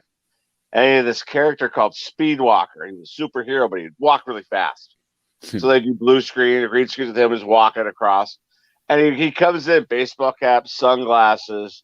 And I'm like, and he orders a beer. I'm like, what's up, Speedwalker? And he just looks at me. I didn't say nothing. And I give him his beer, and I go do my stuff. Yeah. Little did I know he's going to become like Bill Nye, the science guy. He was just Speedwalker to me. That's funny. Yeah, there's a bunch of these like recent rappers and stuff I was doing security little stuff for a few years ago at this play. I'll put up some of the pictures sometimes as the fucking thumbnail. But I was like, wow, some of these kids are blown up. Like Little Durk, Little Bibby, Kid Ink. And then I did like Nipsey Hussle, actually. He was one of the coolest motherfuckers. I got to put that picture up. Who came through that spot. Because he came mad late, but everybody knew he was going to be late, and he came through, and he had like this like big ass fucking bottle of cognac and shit, was just pouring drinks to everybody. Like, yo, I'm gonna take pictures here, buddy, sign autographs. Like, my bad for being late. It was beyond my control. Like, really, really humble, nice fucking dude. I wasn't really into him until but not when he died. Right before I heard who he was and what he was about. I was like, okay. And then he was dead. And I'm like, motherfucker, they killed another one. Jeez. Well, that's when I saw, once I met him, that's when I really looked into who he was, because I didn't really know who a lot of those dudes were. Like Kendrick Lamar came to that spot, Machine Gun Kelly, like all these different people. I was like, these people that's my cousins who put me on Kendrick Lamar, though. But I didn't know who any of these fucking people were. Then there was like The Game came through there, Jada Kiss and the Locks, different people who were mad cool. I've had so many conversations with a lot of these motherfuckers about ghosts and paranormal shit, and a lot of them just won't go on camera. Yeah, I can see that. They're like, nah, I believe in it, but I ain't fucking talking about that shit. I ain't trying to I fucking used to love watching that show, Celebrity Ghost Stories. Yeah, I think Deborah Wilson from Mad TV was on there. That's how she ended up on my show through my old mentor. She was awesome. Like, I got to find that particular show because she was saying, like, her fucking shit was hilarious. My Bedazzled Uterus. And I didn't like that because take the celebrity out of it. Here, people are just telling you their paranormal experience. Oh, yeah. Giancarlo Esposito. I'm trying to think who else was on there. There was a bunch of fucking people on there. I mean, there's some celebrities who are really into it. Dan Aykroyd is probably, when it comes to all the celebrities, he's probably the most knowledgeable one. Like, he's really, really into this shit where he studied everything. Tom DeLonge has got some books. Yeah, but no, not like Dan Aykroyd. If you ever listen, No, Dan Aykroyd. He's something you could have a conversation about anything in the paranormal, and he'd have a good opinion or story or something to say about it. But even a lot of the mainstream stuff that people talk about, he's into all that shit. Like he would talk about Roswell, he would talk about Rendlesham Forest, the Dilettoff Pass, you know, Pine Gap, all these different, you know, S4, all these. He's just really, really into it. And he said a lot of it was inspired by growing up, the shit that happened in his family, even his part, like writing Ghostbusters and everything like that. He's just really been deep in. I don't know if he still even has that show, but he had a show. Isn't Pine Gap the place with the Mothman?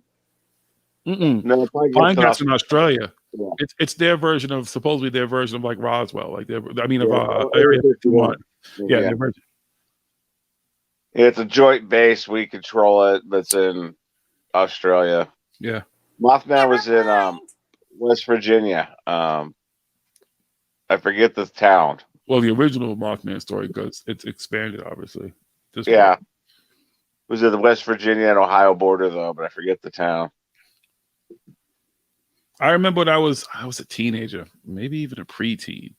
But my mother sent me out to the car, her friend's car to get something. And this is when I lived in the city, like, and there was tall buildings, everything. The tallest buildings in Boston, were blocks away from where I grew up.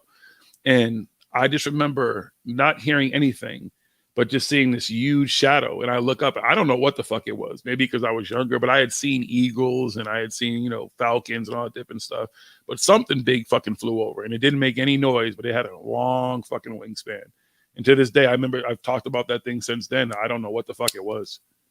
Dragon, yeah. Dragon. I would have known what a dragon, like all this is things like looking up and seeing it. It had like these weird markings on its wings and stuff under it. I remember that, but it wasn't a dragon. It wasn't a fucking anything like that I had seen in folklore stuff. I'm thinking Boston. It could have been, maybe an albatross or. No, I'm thinking an owl. No. See, that was the thing. I went to camp, but I mean, I went to camp and stuff. I know owls. I've seen all that type of stuff. So I know what they, the noises they make, what they look like and stuff, their wingspans. And it would be something, this wasn't something that I easily recognized, but I spent a lot of time at camp. Owls do fly silent. Yeah, I understand that. I know, I get that. Owls fly silent. I mean. But they'll fly right up to your face, and you won't hear a noise at all. Yeah, but this wasn't an owl's wingspan. Like this was a long wingspan. It didn't make any kind of noise going by over me. No kind of swoosh, nothing. It was just there. The only reason I knew it was there because of its shadow. So I could think of it would be an albatross because they've got like a 6-7 foot wingspan.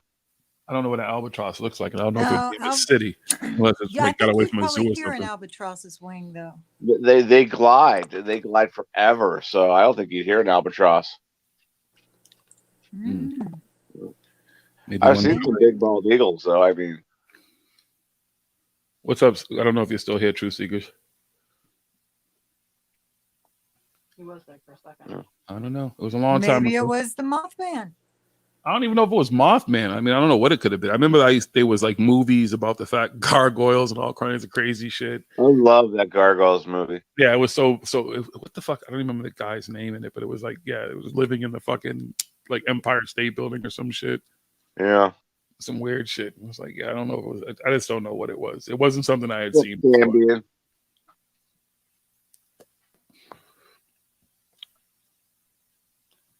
You don't exist if you're not on. Yeah. What'd she say? She said you don't exist if you're not on. Point Pleasant, yes. Botham's in Point Pleasant, West Virginia. Yeah, that's where it started, but hasn't it supposedly been spotted in other places at this point? Yeah, it's expanded from. That's all through the Appalachia. I think it's in Chicago now too. But the one in Chicago, maybe it was in Boston in the 80s. Excuse me. In Chicago, though, there's a guy that's been doing his own drawings, and so everyone sees Mothman, and someone's like, "It's this guy. He has a drone." It's all he's doing, and I'm like, "Okay, well, that seems like an answer." Yeah. But wait, what is he doing with the drone that they would think it's Mothman? Oh, he does it himself, so he adds like wings to it and fabric. Oh, okay, so has it all made out to be some crazy. Yeah, but I've never seen that though. where I've seen a video of what's supposed to be the Mothman going between buildings. Okay. Mhm. That's what I mean. The shit that people can do with drones and crazy shit now, it's just like it's hard to tell what's real, what's fake. Like I said, I think most of the UFOs I've seen now are drones. Yeah. You know? Yep. I remember when them shits first came around, like, what the fuck is that in the sky dipping around those little, and then you realize it's a drone. My Especially buddy 'cause you got can hear a most of picture them. of a military one by his house. And so everyone was like, oh, it's a UFO, it's a UFO. And then he blows it up. It's just a drone. Yep. But it looked like a Predator drone. It looked like one of those. Yeah. Well, they have all kinds of crazy looking fucking drones. Oh, yeah. And probably shit we ain't even seen yet. Well, I read the Skunk Works book about Ben Casey, and he said they had drones technology back in the 50s. Wouldn't doubt it. So, yeah, it's thinking, 70 years later, 60 years later, whatever it is, who knows what they have? I mean, the Tic Tac, to me, it probably was a drone. If not something more mundane. And was it, even if it was ours? Was it theirs? Were they? Well, I think it'd be ours because they would. Let's go test against our military to see how they react to it. Exactly. But at the same time, everyone talks about the deep state and the cabal. I'm thinking if they actually had that technology, don't you think they would have used it by now? And then a lot more damage with it. Yeah, I'm like, Honey, they didn't release the smart bomb for quite a while. why not? They sat out of the stealth bombers and fighters for 30 years. Well, because you don't want your enemy to know what you have either. If you're advertising it, then it doesn't even make sense to have it created. What's the point of creating this shit and then just saying to enemies, hey, here, look, this is what we have. Yeah. That's why those motherfuckers work hard to get down drones and all that type of shit so they can see the technology used, so they can figure out how to either backwork it or fucking jam it or whatever. That's why I was wondering if they haven't done it. That's why we haven't gone to war with anybody other than, the terrorists. Genocide, when you say the stealth bomber, are you talking about the B-2 Blackbird stealth bomber? That and the stealth fighters, yeah. They sat on those for 30 years. I remember seeing the actual blueprints to those in 1983. Well, It's the one that sort of looks like it's got a really interesting profile. It's really narrow, but it looks like it's got a strange shape to it. And it looks like something Batman would fly. It looks like what Batman could fly. What the X-Men used. It's what the X-Men used, the Blackbird. That was my father-in-law at the time. He helped draw that up, and he was giggling and rolling those out, and being quite proud of what he was doing. I don't remember if it was for Lockheed. Yeah, Lockheed Martin Skunkworks. What's the one that was? Skunkworks. Huh? It was Lockheed Martin Skunkworks. There's also one, I want to say McDonnell Douglas. Yeah. Yeah, McDonnell Douglas was other, but I don't remember if they had a Skunkworks or not. Everyone had a Skunkworks after the stealth fighters and stuff, but before that, I they didn't. remember seeing the blueprints for that in 1980. I believe it was 1983. There's a guy what's the guy that spoke at what the fuck was it called? The last thing I went to in Pine Valley. Not International UFO Congress, the other one. What the fuck was the name of it? Well, there was a guy there who spoke, and he was on the panel with me too. I forget his name. I wish like Leah and Natasha were here because I don't remember his name. But he actually worked on it as well. So he may have known your grandfather. I can't remember his fucking name. I can't remember the name. I know my wife Renee's uncle worked at Lockheed? Worked at Lockheed and some of the black projects and stuff. He worked on the smart bomb. Worked on the smart bomb. He was part of the one that designed it. He was one of the guys that designed it. Y'all are all connected somehow. Yep. What the fuck is the guy's name? I can see his face and everything too. Ben? What do you say? Anyone? Rich? David Lee Smith? Ring a bell to anybody? No. Not offhand. To the missus? David Lee Smith? No. But she says no. No. I didn't know much about my uncle. Well, maybe some other people might know because there's some people who are much more well versed on. What the fuck is the guy's name? I can't remember the fucking event. Jesus Christ. Disclosure Con. Is that the one you were with the Edge of Wonder guys? Yeah, when I'm on that panel, but the guy sitting to the right of me next to Bex Bear, Little Doc? Bear. No, it's not Doc because he's sitting to the left of me. He's an older gentleman. He's a heavier set gentleman, but he actually was. That's one of his backgrounds is the fact that he worked on the Blackbird. I watched that. I just can't think of it. Yeah, I can't remember his fucking name. I can see his face and everything. Fuck, and I'm high. It doesn't help. Yeah, I'm high. It don't matter. It's not that important. Well, I mean, it's just funny because it's probably connected to your grandfather somehow. No, he was my father-in-law. Oh, yeah, father-in-law. When I was married. Yeah, Gotcha. he was the one who would speak of Uncle Fred Carnegie. Like Carnegie Hall? That's a relative, yes, a direct relative of the Carnegies, Uncle Fred Carnegie. Gotcha. But My brother-in-law worked on the Columbia Space Shuttle when he was in college. The professor he worked with, wherever he was at, was one of the guys. He was just there, look at before it ever came out.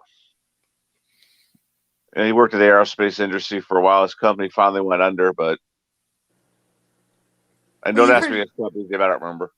Well, you've heard of the space shuttle, of course. The one that almost looks like an airplane and that black stuff underneath. He helped work on the wings or the disc underneath it that reflect heat. He was part of the team that helped work on that.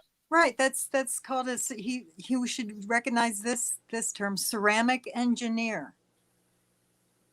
He was an engineer, but I forget what he did. Because he did that, and then he went to a commune up in Canada and had his kids, and then came back to Kansas, and he worked for an aerospace company that changed his name twice, and then he was the president the last 4 or 5 years. I actually went and worked side by side with a rocket scientist that was a NASA, and went to college to be a ceramic engineer, which is that black stuff at the bottom of the shuttle for re-entry. It's a special ceramic tile. Yep.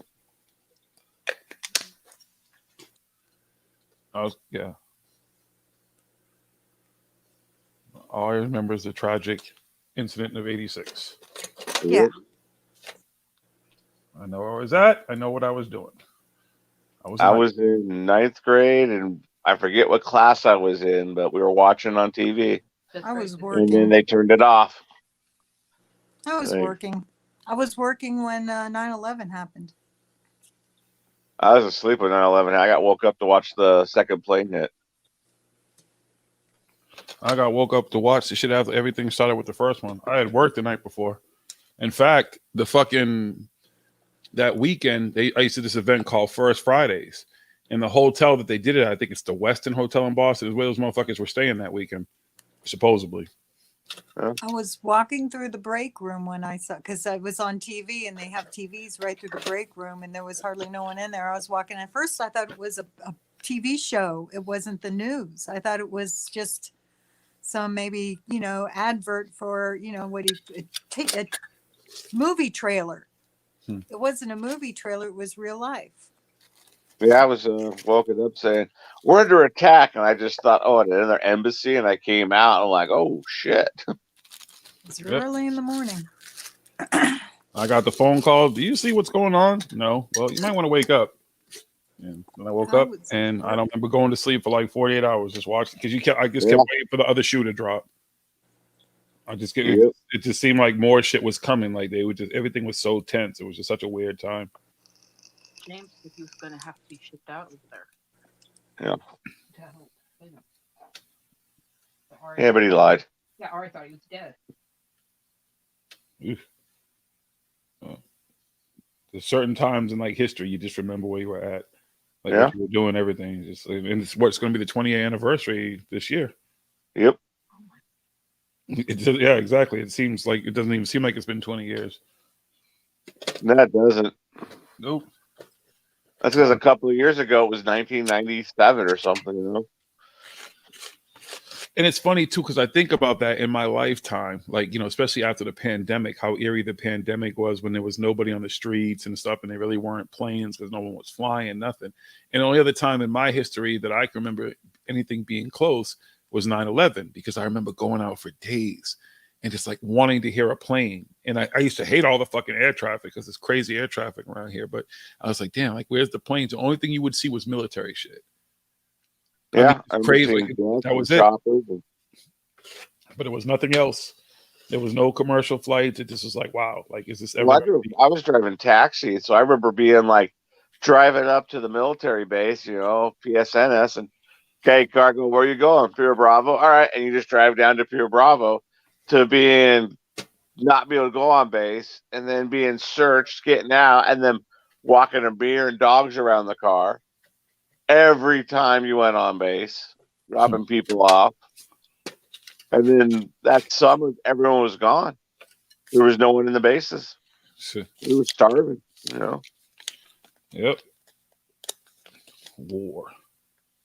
It was weird too, because I remember like going to malls, and the malls would have like these like underpaid, undertrained security people like trying to like open up your trunk and shit and everything. I'm like, these motherfuckers wouldn't know what to fucking do if they found something anyways. Like, it's weird. It's just a high alert and shit. And it's like, and then that's what we were talking about this the other day. The fucking the codes, the level of like the orange, red, and it was like, everyone, what are these fucking colors? Like, what do they even mean? You never taught anybody. You just like, we're at level so and so. Okay, well, what is level orange? They switched them around too. They were one for like 3 months, and then they switched them. Yeah, I was like, okay, just to keep everybody high, you know, to confuse us. Yeah. It's like, thanks. We have no idea what the fuck is going on, but cool. We'll roll with it. Weird times. This is gonna be the last blunt. If I can get the thing open. Bear with me for a second. Come on, Mother Tucker. Now, see, if I was there doing that for you, I'd have had it right. Well, I would hope so, but you know, you're not. You know what I mean? I'm gonna do this on my own, painstakingly, so that I don't mess up my blunt. Anything less is uncivilized. By the hands of an artist. No, the artists are the ones who can spin these things up without fucking having to use a roller like I use. Motherfuckers I've seen driving and fucking rolling a blunt at the same time, shit like that. Like that's the hands of artists. I had a friend who used to roll joints one-handed. Yeah. And I'm just like, I can't roll with like 4 hands. How can you do it with 1? Shit. There's videos of motherfuckers with no hands rolling blunts. You heard? Yeah. So with the feet. Kudos to them as well. They ain't using Best a roller. kind of people. What do you say? They're the best kind of people. Yeah. Motherfuckers, they are on board. I've met those kind of people. They are on board. I don't know how they do it. Hats off. Yeah. Yeah. Kudos. Amen. I'm struggling over here with 2 hands. Okay. Let's trim you down a little bit. You know this extra fucking paper. It's all Keats' fault. I don't want to Keats right over here. Oh, poor Keats. I don't Is blame. he sort of like the Schlep Rock on Charlie Brown? Oh, It's always his fault when bad things happen, like Schlep Rock. We can say that. He can take it. We're doomed. We'll never make it. Sorry, Keats. I guess you have a new nickname. She called you Schlep Rock. Oh shit! Sorry, Keats. Hey, Charlie Brown always for that one, buddy. It was always Chuck's fault. Good grief! I got a rock. I got candy. I got a rock.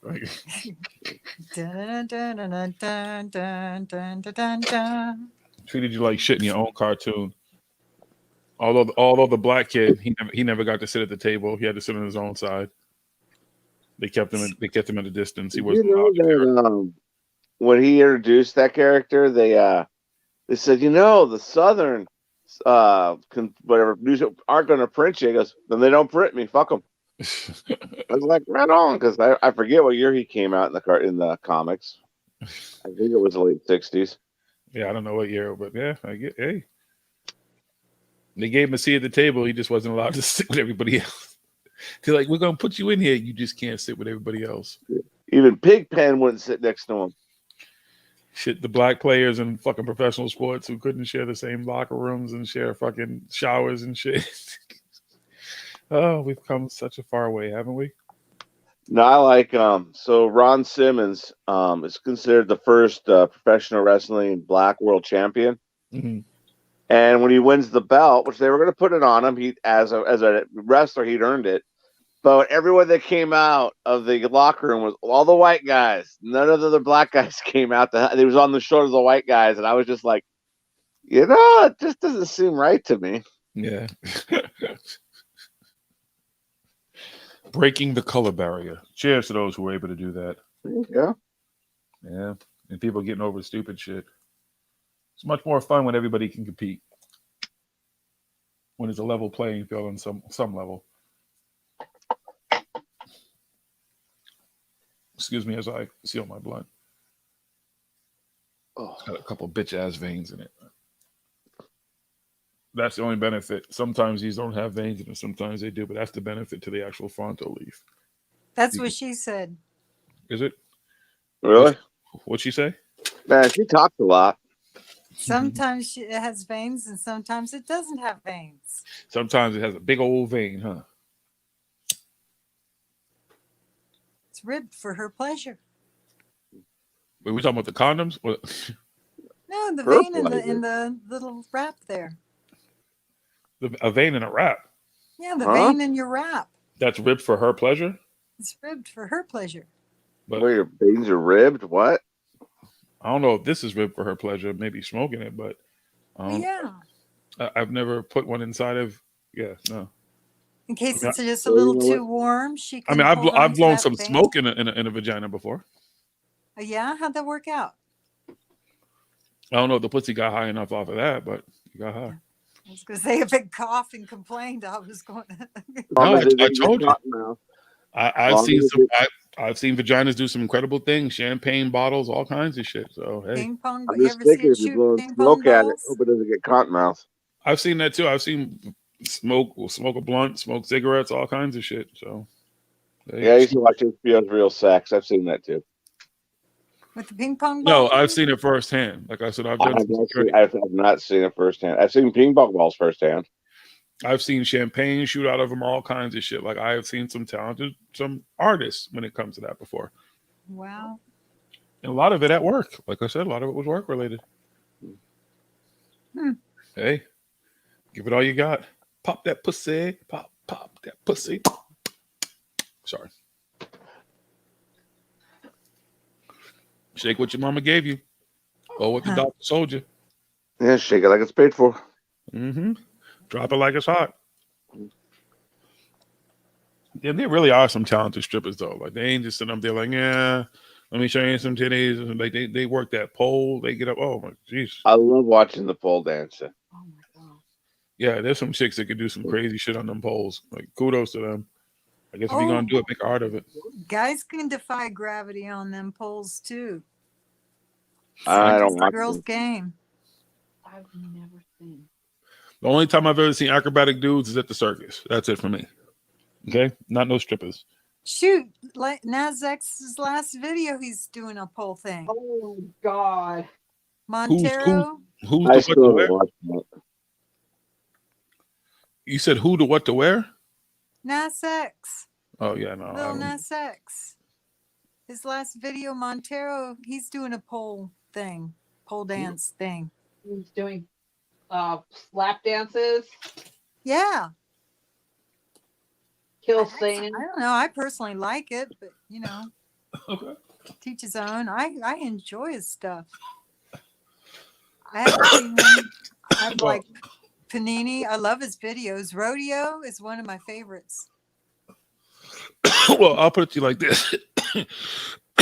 I haven't seen Megan Thee Stallion videos, Cardi B videos. What's the other chick? It's with the big asses and all that type of stuff, like wet ass pussy and all that type of stuff, and twerking videos. I'm good. I've seen enough strippers in my line of work and even in my personal time back in the day that I don't need to watch videos of chicks dropping their ass. Nicki Minaj. No, I'm good. Especially Especially big old fake booties, man. Like I saw booty. A little guy. I know who Little Nas X is. I get what, I don't want to see a dude giving somebody lap dances and shit. I'm sorry, I'm good. It's artistic, but it's a little. I know, I get it. Just not my thing. That's all. I mean, I don't really his music really isn't my thing. He had kind of one song that was cool. I like the remix with Billy Ray Cyrus, and I was like, okay.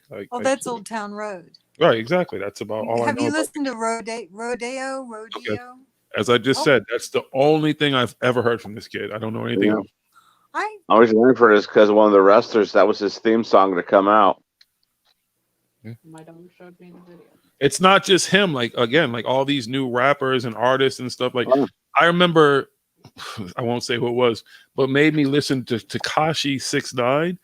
And all I heard was this kid who just was yelling, like, you know, stupid, nigga, dumb motherfuckers. Like, he just was yelling. Like, I'm like, you're not rapping. You're just yelling about everything. Like, you just seem like you're really upset or you want to try to get a point across by yelling. And a little bit of stuff that I have heard, it just all sounds like a bunch of mumble shit to me. And again, it's not made for me. I don't seek it out.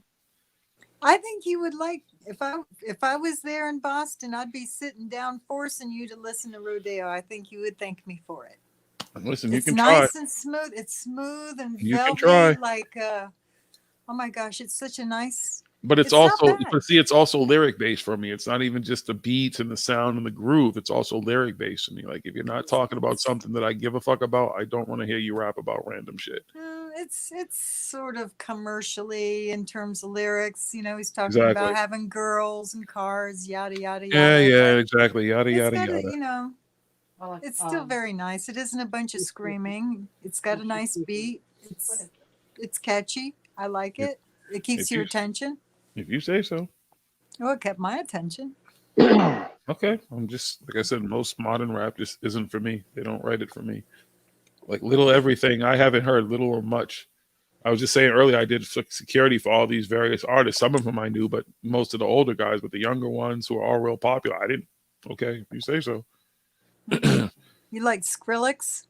I don't know what I remember hearing his name from the kids. My friends used to live downstairs from me, and they would talk about raves or concerts. And he kept talking about Skrillex, but I still don't know what I think it's a DJ, right? Yeah. Yes. Yeah. That's the extent of what I know about a Skrillex. Skrillex, his music sort of sounds like what an alien would be jamming out to if he was tripping out. Well, we knew that was coming. Like I said, they predicted all that shit on the sci-fi stuff. You know, it's really kind of futuristic, technoic kind of. Oh yeah, no. I remember I did so much security at raves and fucking technos and shit and all that. Yeah, I'm good with all that. That's too much for me. Like it's way too fast, way too fucking druggy, way too have to be. He did a collab with one of the Doors guys. I'm breaking a sweat. I'm trying to remember. It wasn't Jimi Hendrix or not Jimi Hendrix. Duh. Not Jim Morrison, but I think the drummer for Robbie the Doors.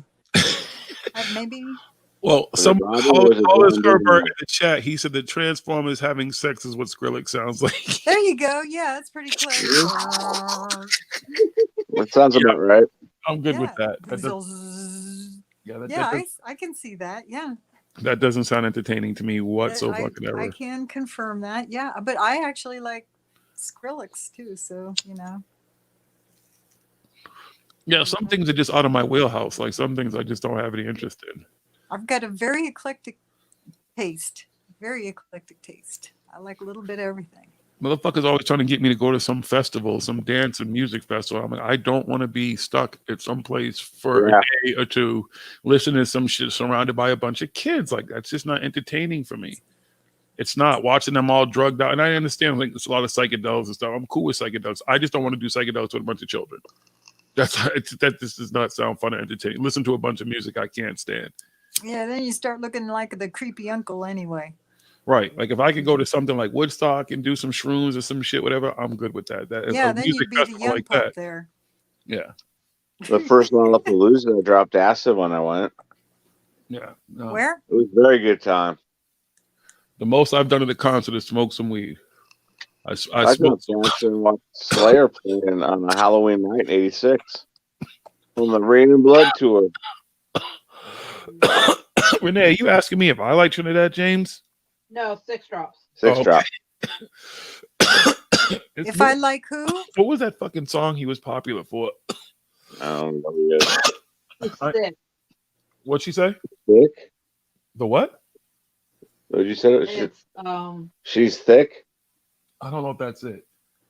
It was one, like the song he became most popular for. It was like the weirdest shit. It was like the dumbest fucking song ever. Just a little thick. Little thick? I don't think that's it. Hold on. I I don't know think she's looking it up on her phone. So Okay. It was like his most, I believe it was probably the most high, the song that kind of crossed him over. What the fuck was it called? But it was just some random come on. Because he got like gold on his mouth and then he's just a weird looking dude. yeah, just a little thick. She's juicy. Little she's juicy. Dicky? Well, maybe, I don't know. I'd have to hear it then. I don't know. There's gold on his mouth. Yeah, he had like a bunch Little of gold tiny scrawny chains guy. on. Yeah, he had like a big afro kind of looking hair, I believe. Like Large women. Talking about large women or something. I don't know if that's it. Maybe my brain just doesn't remember. I'm high as fuck. I don't even know who we're talking about. Yeah, I know what she's talking about though. I don't know. She does. Nothing's ringing a bell We over can't here. play it, we'll get the stream. Hold on. She started to play it. I'm like, no, you get the stream shut off. I like big butts, but I cannot lie. What? Yeah, that's her mix lot. He's actually from Bremerton. Other brothers may deny. I think it's All Gold Everything is the song. Hold on, let me mute this for a second. Yeah, Sarah Mixel actually grew up in the town I work in.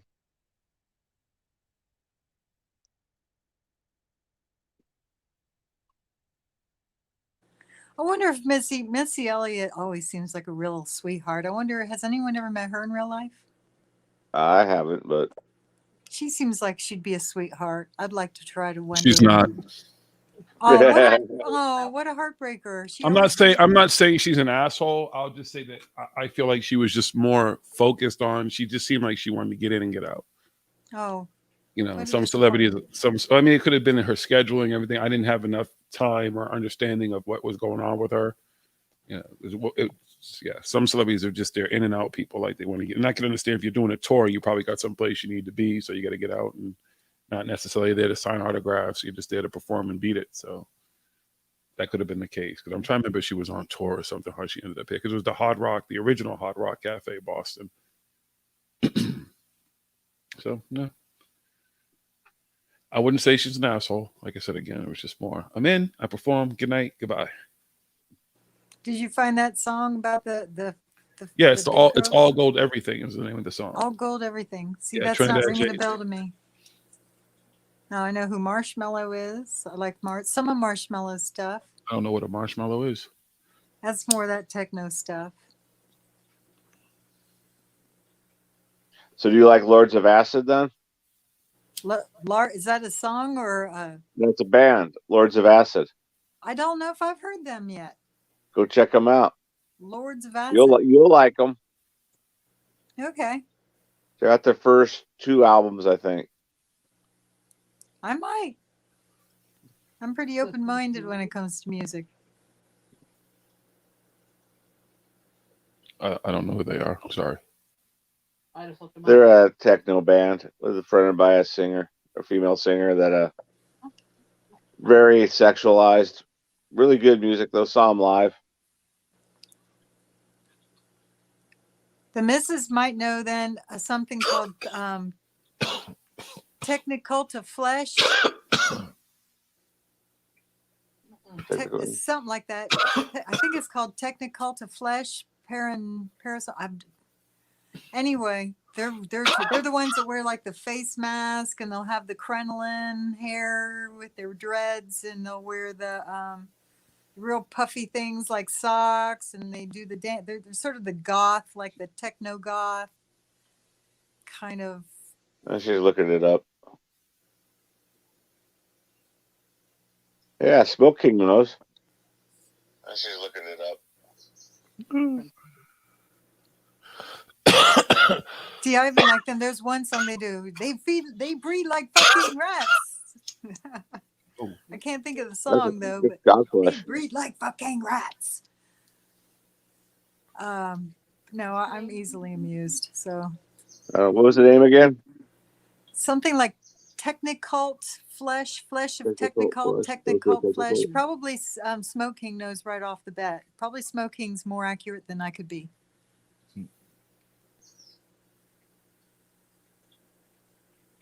Yeah, I don't know what you're talking about. Either one of them. Lords of Acid, Techno, Pepper, Skin Flesh, Cannabis, Cannibals, what? I want to say Technicult of Flesh or Flesh Technicult or It's just, they're just really kind of different. It's not even that. It's very inconsequential, as a matter of fact. But they're still groovy. Gotcha. All right, folks. This last one smoked. Uh-oh. All right. It's time to go. You have a good night. You eat? I did, and I'm going to eat again. Adios. Have a good night. Nice 6 drops. See you later, everybody. See you. Tomorrow we'll be on the primary channel, so go back over there. The Paranormal Hood. It's over. Go to bed. Good morning. Good evening. Airstrike standing by. Good night. Go to bed.